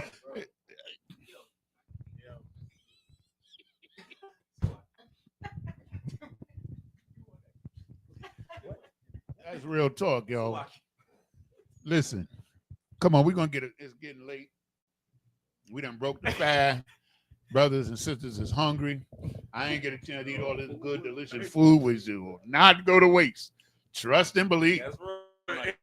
It should look good. That pizza's good. I never had pizza like that with all of this stuff on it. Because I'm like, cheese pizza, maybe some beef pepperoni or extra cheese. That's it for me. This was really good, man. I'm gonna tear this up. So anyway, let's see. Where was that? I was still at Nahum 3 and 4. Yeah, come on. Finish that. Kawakan, the mistress of witchcrafts that selleth nations through her whoredoms. Now I want to. This is good. Selleth nations through their whoredoms. You understand what I'm saying? Meaning that they cause nations to fall through the wickedness that they do. You understand? Like Venezuela right now. You understand? That's a whoredom that they trying to destroy Venezuela. They did it to Puerto Rico. They did it to Jamaica. Right. You understand? They did it to Trinidad. They did it to every black city in America. You understand what I'm saying? That's the whoredom. You understand? Read on. Kawakan. And the families through her witchcraft. So when they deported Jose the other day, that's how they destroy families, through witchcraft. Those are lies. Right. Trump said, oh, those men are rapists and criminals. That's witchcraft. It's a lie. And with that, they galvanized the majority of white people to accept the fact that they were destroying all of these families. They didn't take account the destruction of the poor. They didn't consider that these brothers was working hard and were the foundation of several different economies. I never forget that woman from Colorado who said that, like, she had a farm, a big farm she had in Colorado, and she said her business was destroyed. Yeah. In 4 generations they had this farm, and they lost, like, all of their workers left because they thought they was going to get deported. Right. And she was a Republican. Kawakan, that kind of go back to what you were saying earlier about basically them selling us and the idea that to put us against each other for their sake. So like, you know how they family's dysfunctional. Yeah. They don't want our family to be functional, and this is that way of keeping us like this is the whoredom. The so-called Hispanics and the Mexicans, right, was part of the best part of the labor force, who were being paid the lowest wages, meaning that they were making the greatest profit off of them. Would destroy them. You understand what I'm saying? And destroy industries. You understand? To please other whites. Salakia. You understand? They really scared of 20 Mexican dudes hopping out that big Suburban. That's what, you know what I'm saying? Because they click up real good. That's why I said, I work on a construction site. They have that. They scared because like I said, I seen them do what a white boy do better, and the white boys see that too when we go out in that field. They know that Mexicans are Jacob. You can't put no white boys on a roof to change a roof, because the white boys they're gonna burn up in the sun and they're gonna take too long. But you put the Mexican boys up there, they're gonna be done by lunch. Yep. I know that for just a fact. give them one beer. I done had a racist person. I done dealt with a racist person. And the roof is over. You understand? I dealt with a racist person who only wanted white people on their property. It took them a week. They had a whole mansion get rained in. You understand me? And they could have had them essays done in literally the day. But that's Okay. what they want. Like I said, you get what you asked for. So you finish that So up. like, yeah, now I'm done with that. So like, unless you want me to go to 5. No, read the last part of 4 again. I don't have 5 on the agenda, so we done with 4, right? Who's holding Habakkuk 2? And, come on. Come. This is the book of Habakkuk, chapter hold on, 2. hold on just a second. I just want to reemphasize how they destroyed families. You understand what I'm saying? But you know, when the whoredom is, even though they're destroying the family, they find a way to profit from it. They sell those people out. These people contributed so much to America. You understand what I'm saying? And now they're sold out and their families are destroyed, but they figured out a way to make profit from it. Come on, give me what you got. Come. This is the book of Habakkuk, chapter 2, verse 6. Shall not all these take up a parable against him, and a taunting proverb against him, and say, woe to him that increaseth that which is not his. Woe to him that increases that which is not his. So yeah. America does not belong to white people. That's right. It's not his, but he's increased it. He's increased America. He's increased everything in their possession right now. They stole it. They stole everything, even Europe. Understand? Because they're not the original inhabitants of Europe. You understand? So woe unto him who increased the things that are not his, right? Come on, read on. How long? And to him that ladeth himself with thick clay. Meaning he's covered in filth. You understand what I'm saying? But he's still trying to look good. He covered himself with thick clay. Good night. He's protecting himself in his wickedness. He's covering himself in his wickedness. Come on. Come. Verse 7. Shall they not rise up suddenly that shall bite thee, and awake that shall vex thee? Read that part again. Come. Shall they not rise up suddenly that shall bite thee, and awake that shall vex thee? And thou shalt be for booties unto them. Okay, so it's almost like profit. Yeah. And so we just like money to them. And all their wickedness. They find a way, they sell you drugs, Damn. you get sick, then they treat you for being sick. You understand? You understand? They create the insurance company. You understand what I'm saying? And then the insurance company send you to rehab. Right. They make everybody getting a little piece of it. Salakia, that's kind of like the judicial system, because they'll get you for a little parking ticket, then they can get you for evading, then they can get you for resisting. Then like Captain Zarek told a story the other day where when he was in Florida for the Passover, how they pulled him over and the police officer didn't give him back his ID.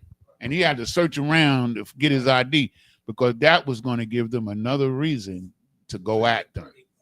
Because, to take his car, they had weapons in the car, but everybody was licensed to carry. Florida's that spot. You can open carry. You know, they took that off the list. You can open carry in Florida. So now. Yeah. They took it off. Say that again?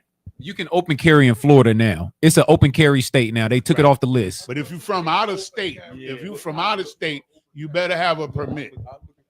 It was in if you're from out of state, you better have it. You know what I'm saying? You better have it, especially if you're a nigga. Damn right. Okay, so now where we at? Verse 8, sir. Yeah, give me 8. Come. Book of Habakkuk, chapter 2, verse 8. Because thou hast spoiled many nations. You have what? Spoiled many nations. We have spoiled many nations, meaning they destroyed many a nation. Mm-hmm. You understand? They destroyed just about the whole Western Hemisphere. For sure. Every nation they've destroyed. You understand? Maybe not Canada, but Puerto Rico's destroyed, Jamaica's destroyed, right? Trinidad destroyed. You understand what I'm saying? The Bahamas is destroyed. They've destroyed the economies. Like in Jamaica and some of these islands, the produce that caused them to get wealth, they can't even sell anymore because they was forced into debt. And then the International Monetary Fund said, listen, we'll give you a bailout, but you can't sell your bananas. Okay, you understand? Read on. Come. Because thou hast spoiled many nations, all the remnant of the people shall spoil thee. You understand? The remnant is the ones that left. We're gonna run out of time, but I had to. No, the tide is gonna change. That's what I was gonna get to, but I had to show his mentality first. You understand? Okay, that's it on 8. Just a little bit more, sir. Finish it up. Come. Because of men's blood and for the violence of the city. Stand for all of the violence that you caused in the land, but you still profiting from all of the violence and the bloodshed. Like they profited off of Charlie Kirk. Come. You know how much donations and money they got? And giving speeches and everybody coming to looking for the next Charlie Kirk. That's why his wife, she was quick to throw her hat into the ring. Right. She wanted to keep getting that money. Charlie Kirk was getting that money, y'all. You understand? His wife was like, yo, I'm his wife. I'll continue. You know what I'm saying? That's it on 8? Yeah, come. And of all that dwell therein. And all that dwell therein, right? Read the last sentence again. Come. And all dwell therein. Okay, so whoever's in the city or under their control, you understand? That's all that dwell therein. Okay, so now, Micah, choir bar, give me Micah 2, verses 1 and 2. You give me Ephesians 2 and 2, and you give me Psalms 21, 10, and 11. I think that's we're gonna run out of time with those 3. Dang.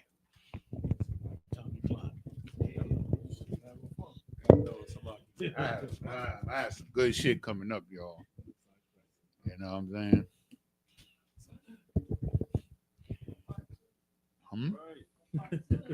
Maybe. Let me see. 1, 2, 3, 4, 5, 6, 7, 8, 9. I got 9 more scriptures after these. Yeah, I got the women's prophet part 2, and I don't want to deprive the sisters of that. But maybe if they're both short, I could get both part 2 in. I'll see. Let's see. Let's go. It's the book of Micah, chapter 2 and verse 1. Woe to them that devise iniquity and work evil upon their beds. When the morning is lit, Salakia. When the morning is when the morning is lit. When the morning is light, Salakia. That's the same thing. Right. Salakia. They practice it. They practice, meaning they scheming at night, and then the next morning, hey, we're gonna do this. You know what I'm saying? We're gonna cut this and we're gonna destroy that, and we're gonna kick these people out. They go to bed scheming on us, man. He laying in their bed, you laying in your bed, you know what I'm saying? Trying to communicate with your woman. He laying in the bed, a woman in the backs in the other room in the west wing, some goddamn where, and they scheming on what they're gonna do to us the next day.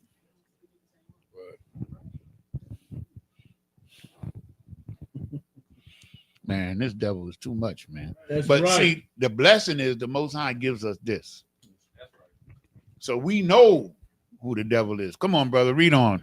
Because it is in the power of their hand. That's because they can. Verse 2. And they covet fields. They covet field, land. Field is land. And take them by violence. That's Venezuela. Better watch out. Right. That's my oil fields. Them oil fields down in Venezuela is vulnerable. That Venezuela president, I like him because he talking mad shit. But he better shut the fuck up. That's my advice to him. You better shut his mouth. Come on. And houses and take them away. They take your house. You understand? Anytime you want to take your house. Your land in the field, your house. Right. They got what they call eminent domain. That's how they took Seneca Village in New York and made Central Park out of it. You understand? Any more on that? Come on. So they oppress a man in his house, even a man and his heritage. Ooh, that's heavy. They oppress you in your own house. Taxes, mortgages. That's oppression. Understand what I'm saying? You can't, like, I remember 2 years ago, right? My air conditioning went out. My man Joseph came and fixed it. I had brought 2 air conditioners from New York with me. I put the air conditioner in my window. The homeowners association wrote me a letter. They said, yo, if you don't take that air conditioner out of your house, we're going to charge you $1,000 a day. I took it and put it in the back window. That's oppression. That's oppression. Can't even put an air conditioner in your own window. Lord have mercy, they sending you going for life for that shit. I said my dog like it. What you saying? It's free as hell. You can't, because then you wouldn't pay for water. If you collected free water, then you wouldn't pay them. That's why. It ain't no other reason. Rainwater is good. You can drink it in North Carolina, not in New York. Yeah, right.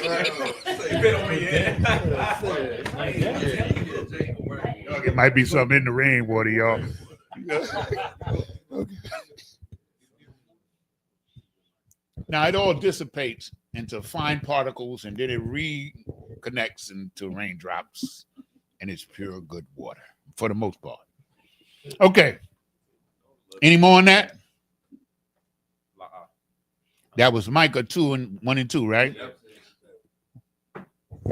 That's it. Give me Ephesians. Who's holding Ephesians? Give me Ephesians. Come. Now, this is what I want you to understand.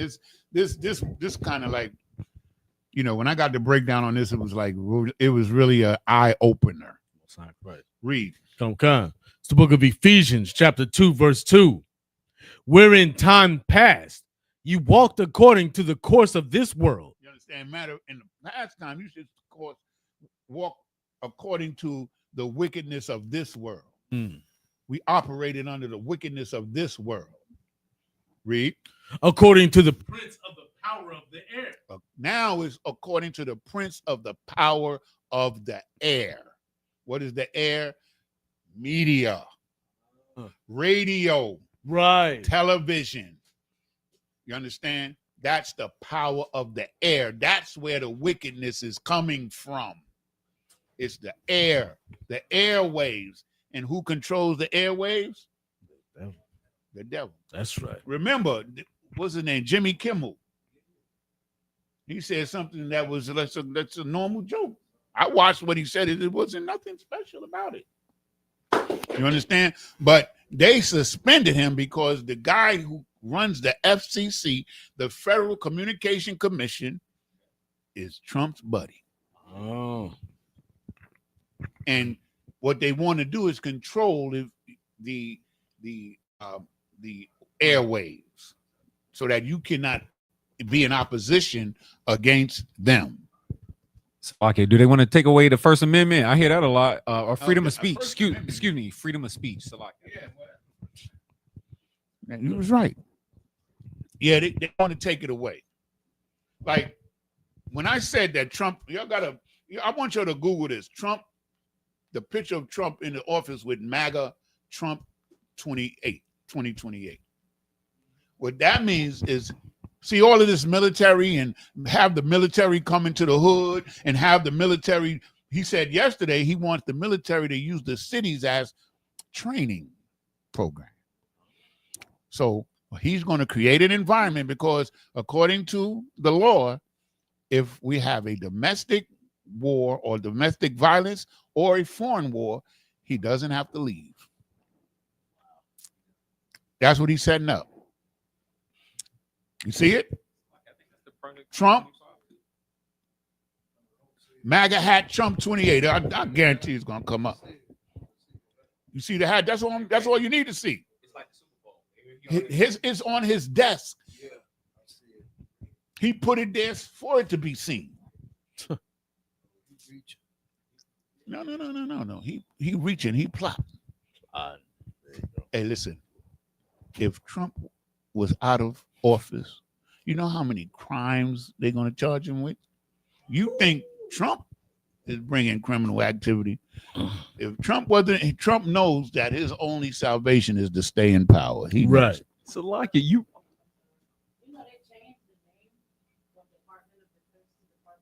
Yeah, Mm. yeah, because war, his words are smoother than butter. Right. War is in his heart. Most High in Christ. That's a fact. Come on. Where we at? End of 2, sir. Of Ephesians 2 and 2. The prince of the power of the air, right? Mm-hmm. Come. Any more? Come. The spirit that now worketh in the children of disobedience. You understand? That's the spirit. The power of the air is the spirit. That's why you got all of the super mega rich are in media. Oh, God. Elon Musk. I can't think of the name. What's the Facebook guy? Mark Zuckerberg. Zuckerberg. What's the other one? All of them, they're in media. Because that's where the money is. Rupert Murdoch, all of these guys. Come. That's another young cat. He just got married to with his he had this extravagant wedding in it's not Elon Musk. What's the other one? Bezos? Yeah, Bezos. You understand? Because the power is in the manipulation. Right. The manipulation is in the air. You understand? Because everything got to bounce off of their satellites. That's the air. Okay? So you see the wisdom of the Most High is so great. Like this stuff is written 3,000 years ago. You understand? That's why the Daniel the prophet said that the truth of the Bible, it was not going to be revealed until the last days. Because when they saw spaceships and all these kind of things, they didn't know. They thought it was some kind of animal or something. But we know what it is today. right. So they didn't want the prince of the air. What the hell is that? But today we know. Right. The prince is the ruler of the air. They rule the air. You cannot do communications via satellite without their permission, without their codes. I don't think You you can't travel. have a cell phone. Because every cell phone has a code in it. So like on the travel, the ways you can't just fly where you want. Exactly. What we got left? Who's holding that? Okay, we're gonna. Oh man, I know. I got one more after this, and that's it, and we gotta go. Okay, give me Psalms 21 and 10. Kawakan is the book of Psalms, chapter 21, verse 10. Their fruit shall thou destroy from the earth. He's going to destroy them from off the earth. You understand? He's going to destroy them. We have that in Obadiah. We have it in Revelation. They're a virus. I will make them jealous with a people that are not a people. They're a virus. That's what they are. Read on. Kawakan, and their seed from among the children of men. Okay, read on. Kawakan, verse 11. For they intended evil against thee. Understand? They're evils and they intend evil against us. Because, of course, this is written to the Israelites only. This Bible ain't written to nobody else. And them Christian pastors and them other fools out there, they could talk all they want. But we can prove it. Because God himself said it. I've only known you of all the families of the earth. I showeth my word unto Jacob, and my statutes and my judgment unto Israel. As for the other nations, they have not known them. That's right. That's it. So this is for us.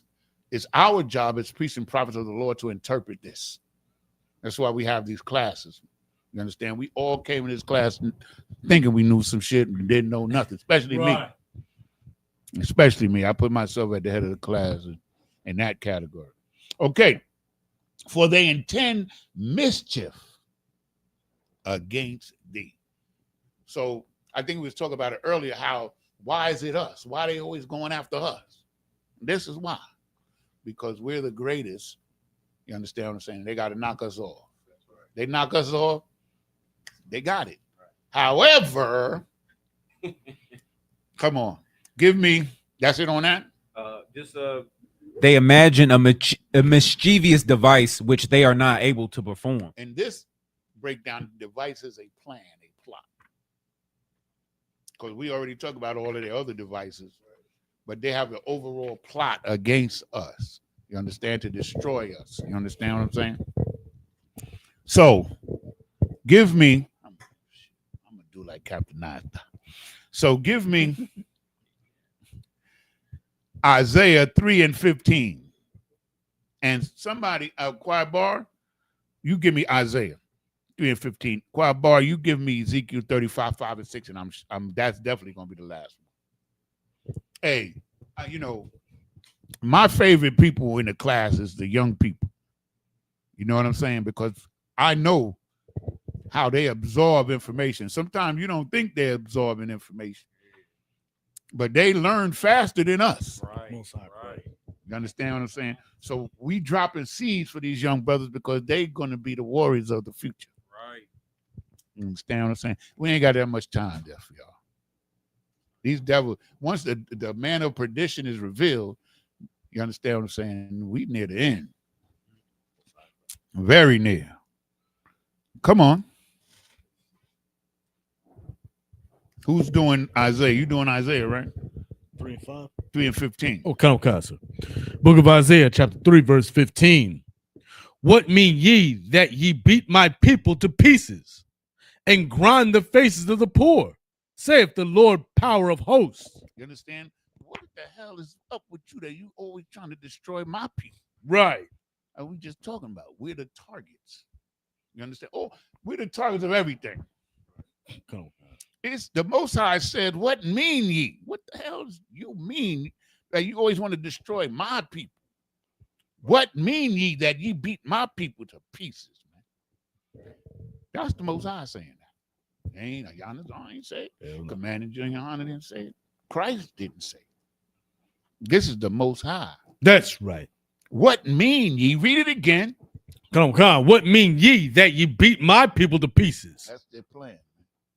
They got to knock off number one man.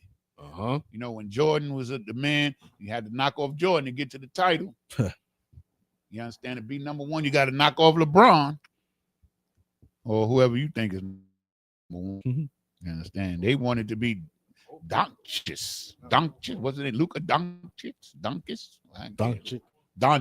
Come on. But no. Don't forget about Ja. Oh, yeah, John Morant. That nigga. Ja's bad boy. And what's the kid in Oklahoma City? Oh, y'all don't follow sports like that. Okay. Well, they got a boy in Oklahoma City, bad boy too. Yeah, Most High Christ. him. Like, you know, yeah, he kind of old now, though. We talking about the young cats. The young cats is bad. You understand what I'm saying? Like, I think athletically, Ja Morant is one of the most talented, gifted athletics That's a bad nigga. that I ever seen in my life. Ja Morant, he's a bad boy. Telling you. Now, the only thing about him, he's reckless and he's injury prone. Yeah. And the first time I seen him, like when he was in college, I watched him. I was like, I hope the Knicks could get this dude. Nah. Yo, They're not smart. but I saw his game, and he's a high flyer. You know who he remind me of? I don't know. When Grant Hill was coming out of college, he was the next Michael Jordan, but he was a high flyer and he got injured. And that, you know, like Grant Hill was one of the greatest basketball players of all time. For sure. But this Ja Morant, I'm gonna get off it. Ja Morant, man, that dude is bad. I'm just trying to tell you, he just injury prone, and that's going to shorten his career. Yeah, right. I seen him do stuff that nobody else done. Nobody. Okay. What mean ye that ye beat my people to pieces and grind the faces of the what? Of the poor. The what? Of the poor. You understand? Why are you always picking on the poor people, man? Right. You understand? So this is why. Who's holding Ezekiel? Come on, give me Ezekiel 35, 5, and 6. And we're going to get the whole shebang. This is it. It's the book of Ezekiel, chapter 35 and verse 5. Because thou has had a perpetual hatred and has shed the blood of the children of Israel by the force of the sword in a time of their calamity. So now, a perpetual hatred, of course, is that never-ending hatred. They're never going to not hate you. If you ever think in your life that white people are going to love you, you're delusional. Right. Is all white people wicked? No. All white people are not wicked. We would never say that because it's not true. But are all snakes poison? No. No. So I got a bucket there with 400 snakes in there. About 10 of them is non-poison. You gonna go in there and pick out find the one that's not poison? Right. No, you're not. You're gonna stay away from all those snakes. There's wisdom in that. Muhammad Ali said that 40 years ago. That's from Muhammad Ali. He said the white people is the devil. And he said, yeah, I know all white people ain't wicked. But basically, for time's sake, he said, I ain't got time to look for the righteous one. Damn right. And neither do we. Yo. I ain't got time. You understand? I don't care if I ever meet one. To be honest with you. They all devils to me. I ain't got time to find out which one is righteous and which one is wicked. I ain't got time. Right. Okay. Read on. In the time that their iniquity had an end. An iniquity or in calamity or the time that our punishment for what we've done had an end, and that's now. Even at the time that we're at our lowest point, beat down, destroyed, don't know we're Israelites, poor, no homeland, no industry, nothing. They still want to kill a nigga. Come on. Therefore, verse 6. Therefore, as I live, saith the Lord God, I will prepare thee unto blood. I will prepare thee unto blood. I will prepare thee unto blood. Blood come back at you. Come on. And blood shall pursue thee. And blood shall pursue thee. Meaning wherever they go, they're going to find bloodshed. Bloodshed is going to come at them. Even Venezuela. Right. Come on. Since thou has not hated blood. Since you don't hate, since you love to kill people, especially Israelites. Right. That's what it just said. You love killing the children of Israel with the force of the sword, even at the time of their calamity, even with their iniquity had an end. Meaning, at some point, our punishment is over. Right. Come on. Even blood shall pursue thee. Even blood shall pursue thee. So he got blood coming. He loved blood. Charlie Kirk know that. Right. Well, he used to know. You understand? They love blood. You know how many mass killings in the last week? About 4 or 5. Killed the 3 cops. They were looking for a reason to kill my man, Bud Crawford. Right. He made one false move. They're gonna kill him. They don't know. I didn't know who he was. He was watching him from the gate. When the devil speaks, he's lying. Right. Right. More times than he's telling the truth. Man, that's a fact. Right. I didn't know who, but he's in Memphis. I mean, Omaha, Nebraska. He just got the keys to the city. Right. He just won the biggest fight of the decade. Oh, I didn't know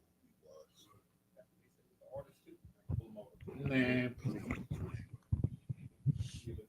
you believe that? I got a bridge in Raleigh that I want to sell. Come on. Any more? Okay, let me give you something. I know I'm violating. I might get a call, but I got to give me Isaiah 31. We're going to read Let me get there with you. Because I always get Isaiah 31 and Jeremiah mixed up. Let me make sure I'm in the right place. No, it's Jeremiah 31. Okay.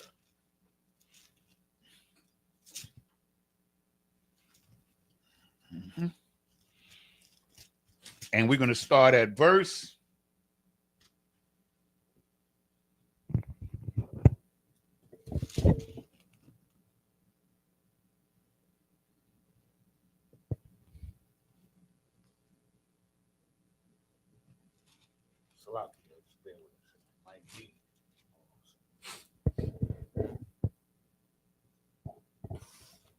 It's when, it's when the Most High says that Israel is never going to cease to be a nation.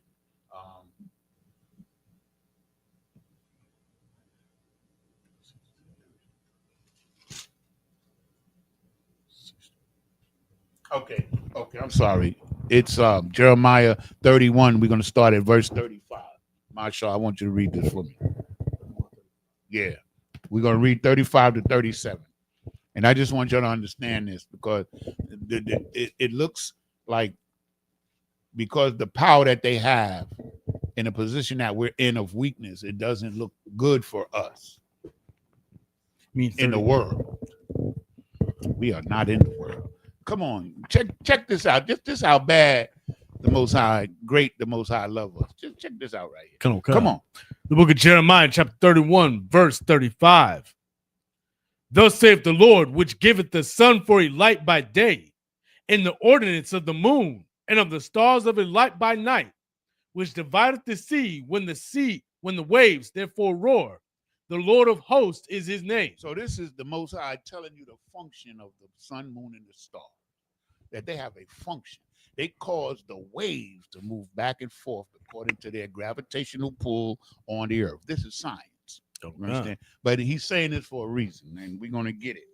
You understand what I'm saying? Damn. He says he made the sun for a light and the moon for a lesser light because the moon borrows light from the sun. The moon, right? Read verse 36. Verse 36.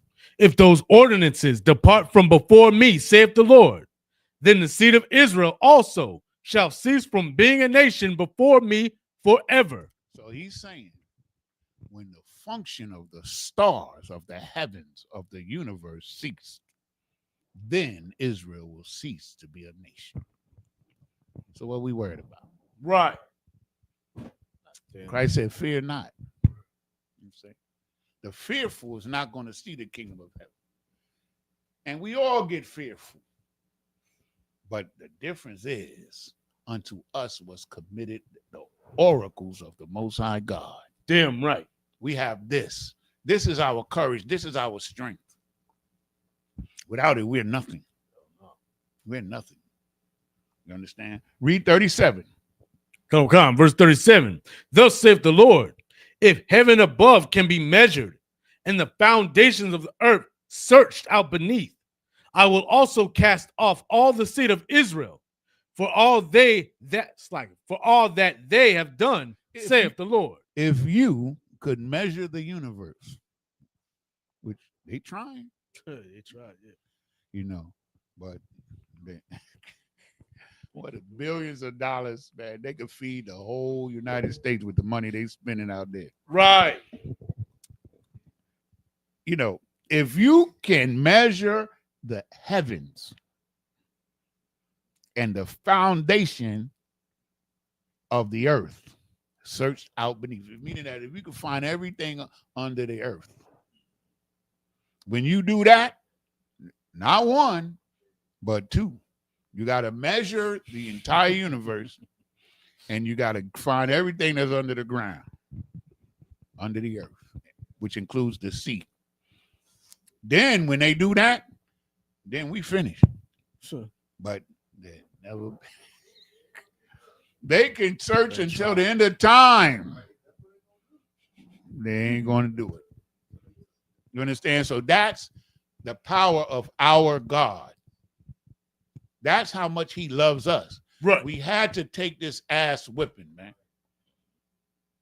We had to take it because he says if we would have obeyed him, we would have never we would have known peace forever.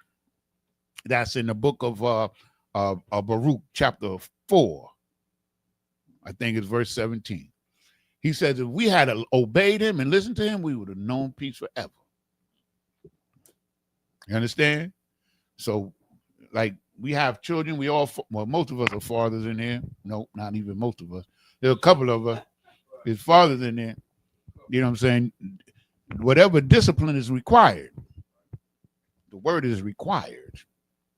I had a son. I never had to whoop him. I never put my hand on him. But I had another son. I used to whoop his ass. You understand? That's why I said the father, because we know. I had a son that fought with the police. I came to the precinct, the 100th precinct is on 104th Street, right off of Amsterdam Avenue. And I went to the precinct, and my son is chained to a wall like this. Like this. And I'm like, I had to be cool. I'm trying to get my son up out of it. I said, what did he do? He did some dumbass shit. What was the little, remember they used to have the little Game Boys? Well, his partner snatched the Game Boy from this kid after school. The police was right there in the car across the street, undercover. The police went to grab this dude, and my son trying to defend this nigga, fighting the police. Now I whooped his, boy, I'm telling you. I think that was the greatest ass whipping that I ever administered. Right. You know what I'm saying? I said, what the hell, nigga? I ain't raised to be that stupid, nigga. You know what I'm saying?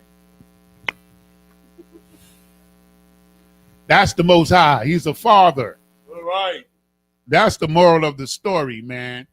You understand? The Most High told us, he warned us time and time again. And we ain't listened.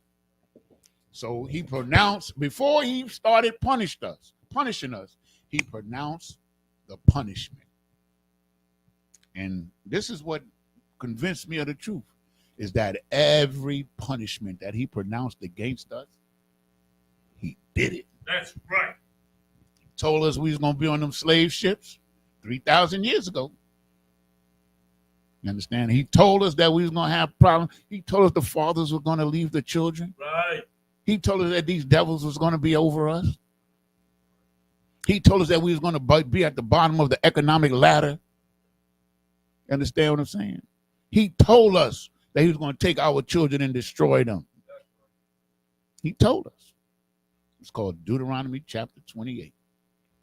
Among other places, but that's the main one where he warned us and he told us everything he was going to do to us if we didn't listen. But he's not going to destroy us. You are not. Hold on. I know. I would get in trouble, but I got to be. Give me Baruch 4. No, not 4 and 1. I think it's 4 and 25. Is it? I think it's that. I promise you. Worded bomb. This is the last one. This is something I would leave you with. The Baruch 4. Okay. Give me start at verse 6. We're gonna read 6 and 7. 6, 7, and 8. Come on.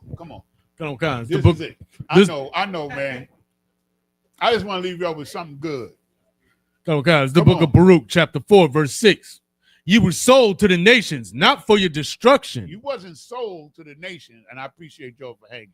You were sold to the nations not to be destroyed, totally. You was sold to the nations to get your ass whipped. Mm-hmm. Come on. But because ye moved the Most High to wrath. Because you made the Most High angry. I know these kids is getting restless. Come on. You were delivered unto your enemies. You were delivered unto your enemies on cargo slave ships. Mm-hmm. Come on. Verse 7, for ye provoked him that made you by sacrificing unto devils. Understand? Giving everything you got to the devils, man. Giving up with what the Most High promised us so that we could be down with them. Come and on. Not to the Most High. Verse 8, ye have forgotten the everlasting God, that brought you up, and ye have grieved Jerusalem that nursed you. Jerusalem is the Most High's favorite place on the planet Earth. Damn right. But even that, he let be destroyed because he loves us. And we have to return to him. Damn. And he's going to save us. So just don't worry about nothing. Children, obey your parents. You understand what I'm saying? They're the best thing you got on this earth. You understand what I'm saying? Especially if you got parents in ISUPK. You got righteous parents. Everybody, you understand what I'm saying? We're going to go through life and life's ups and downs and everything going to be hunky-dory. But in the UPK, your parents are not going to agree when you're wrong. They're going to tell you. And with that, I'm going to pass the class over to Preaching Officer Maya Shaw. You know what I'm saying? Shalom, Israel. Right.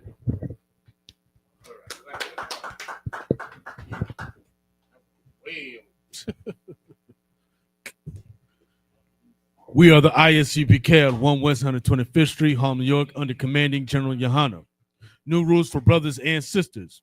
When a new brother or a sister comes into the school, they are off limits for 6 months. They are to be saluted only. They are here to shed themselves of the world. After 6 months, if a brother or a sister has an interest in a particular person, he or she must get permission from the head to speak to a brother or a sister. There's another 6 months in which the brother or sister will court each other. After this 6-month period, the brother or sister will get permission from the head to speak. It's like it. Will get permission from the head to marry. It's like it. Tithes, which is a commandment. You can find this in Numbers 18 and 21 in Malachi chapter 3, verses 8 through 10. Means 10th in the Hebrew is pronounced ma'ashra. 10% of every penny of any increase the Lord gives you, you give to the treasury department of the teacher. Priest fund, free will arm for priests, not mandatory. Whatsoever amount you like to give. Upcoming holy convocation will be the Feast of Tabernacles happening October the 5th. Remind Acumen Aquathian to check on social media such as isupk.com, Facebook, Twitter, YouTube, and so on for ISUPK events and materials. If a brother wishes to be a trooper in school, then start wearing all black, which includes black boots, shirts, pants, hairband, and scarf. And with that,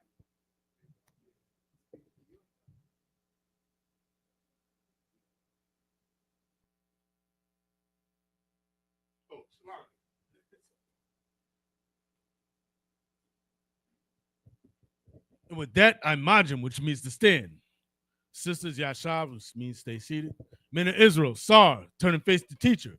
Men of Israel, we give one courtesy salute unto our teacher. Men of Israel, Amad Shabbat, Amajim, Barak. Yajmatah, hands down, Sar, and turn and face the sisters. Sisters, Amajim, which means to stand. Men of Israel, we give one courtesy salute unto our sisters. Men of Israel, Amad Shabbat, Amajim, Barak.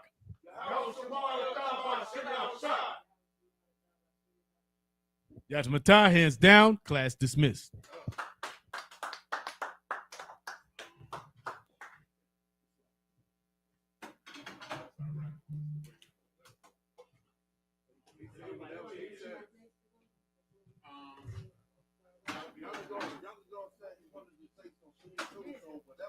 I'm good. I got this break.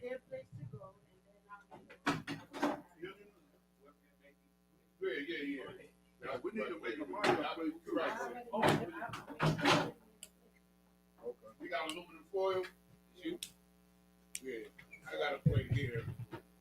Yeah, he just said whatever, anything, if we had anything left over for the dead, you know, Robert Kasab, we would run through the back door and stuff, drop it at the back.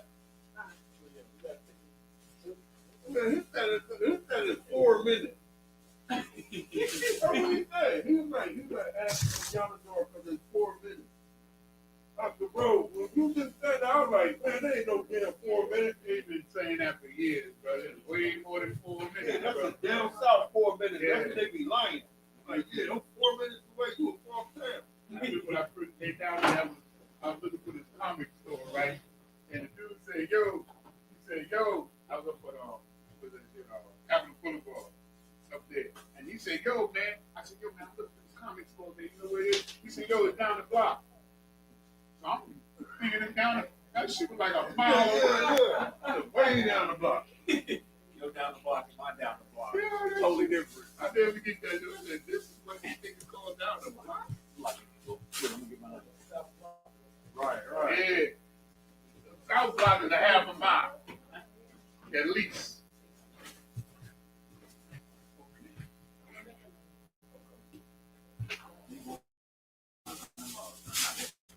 Yeah, I was thirsty too. You know what's rough, right? Like, so I went through the fast, and it was smooth sailing until I started cooking that chicken. Oh, you cooked that chicken? Yeah, I was smooth sailing until I started cooking the chicken, and I'm like, yo, I'm not gonna lie. At first, I did like this. I had to season it, and I said, hold on, let me make sure this is seasoned. I put it in my hand, and I'm like, and I spit it out because I know I wasn't supposed to eat anything. Wow. Yeah. Why? Nigga, wild.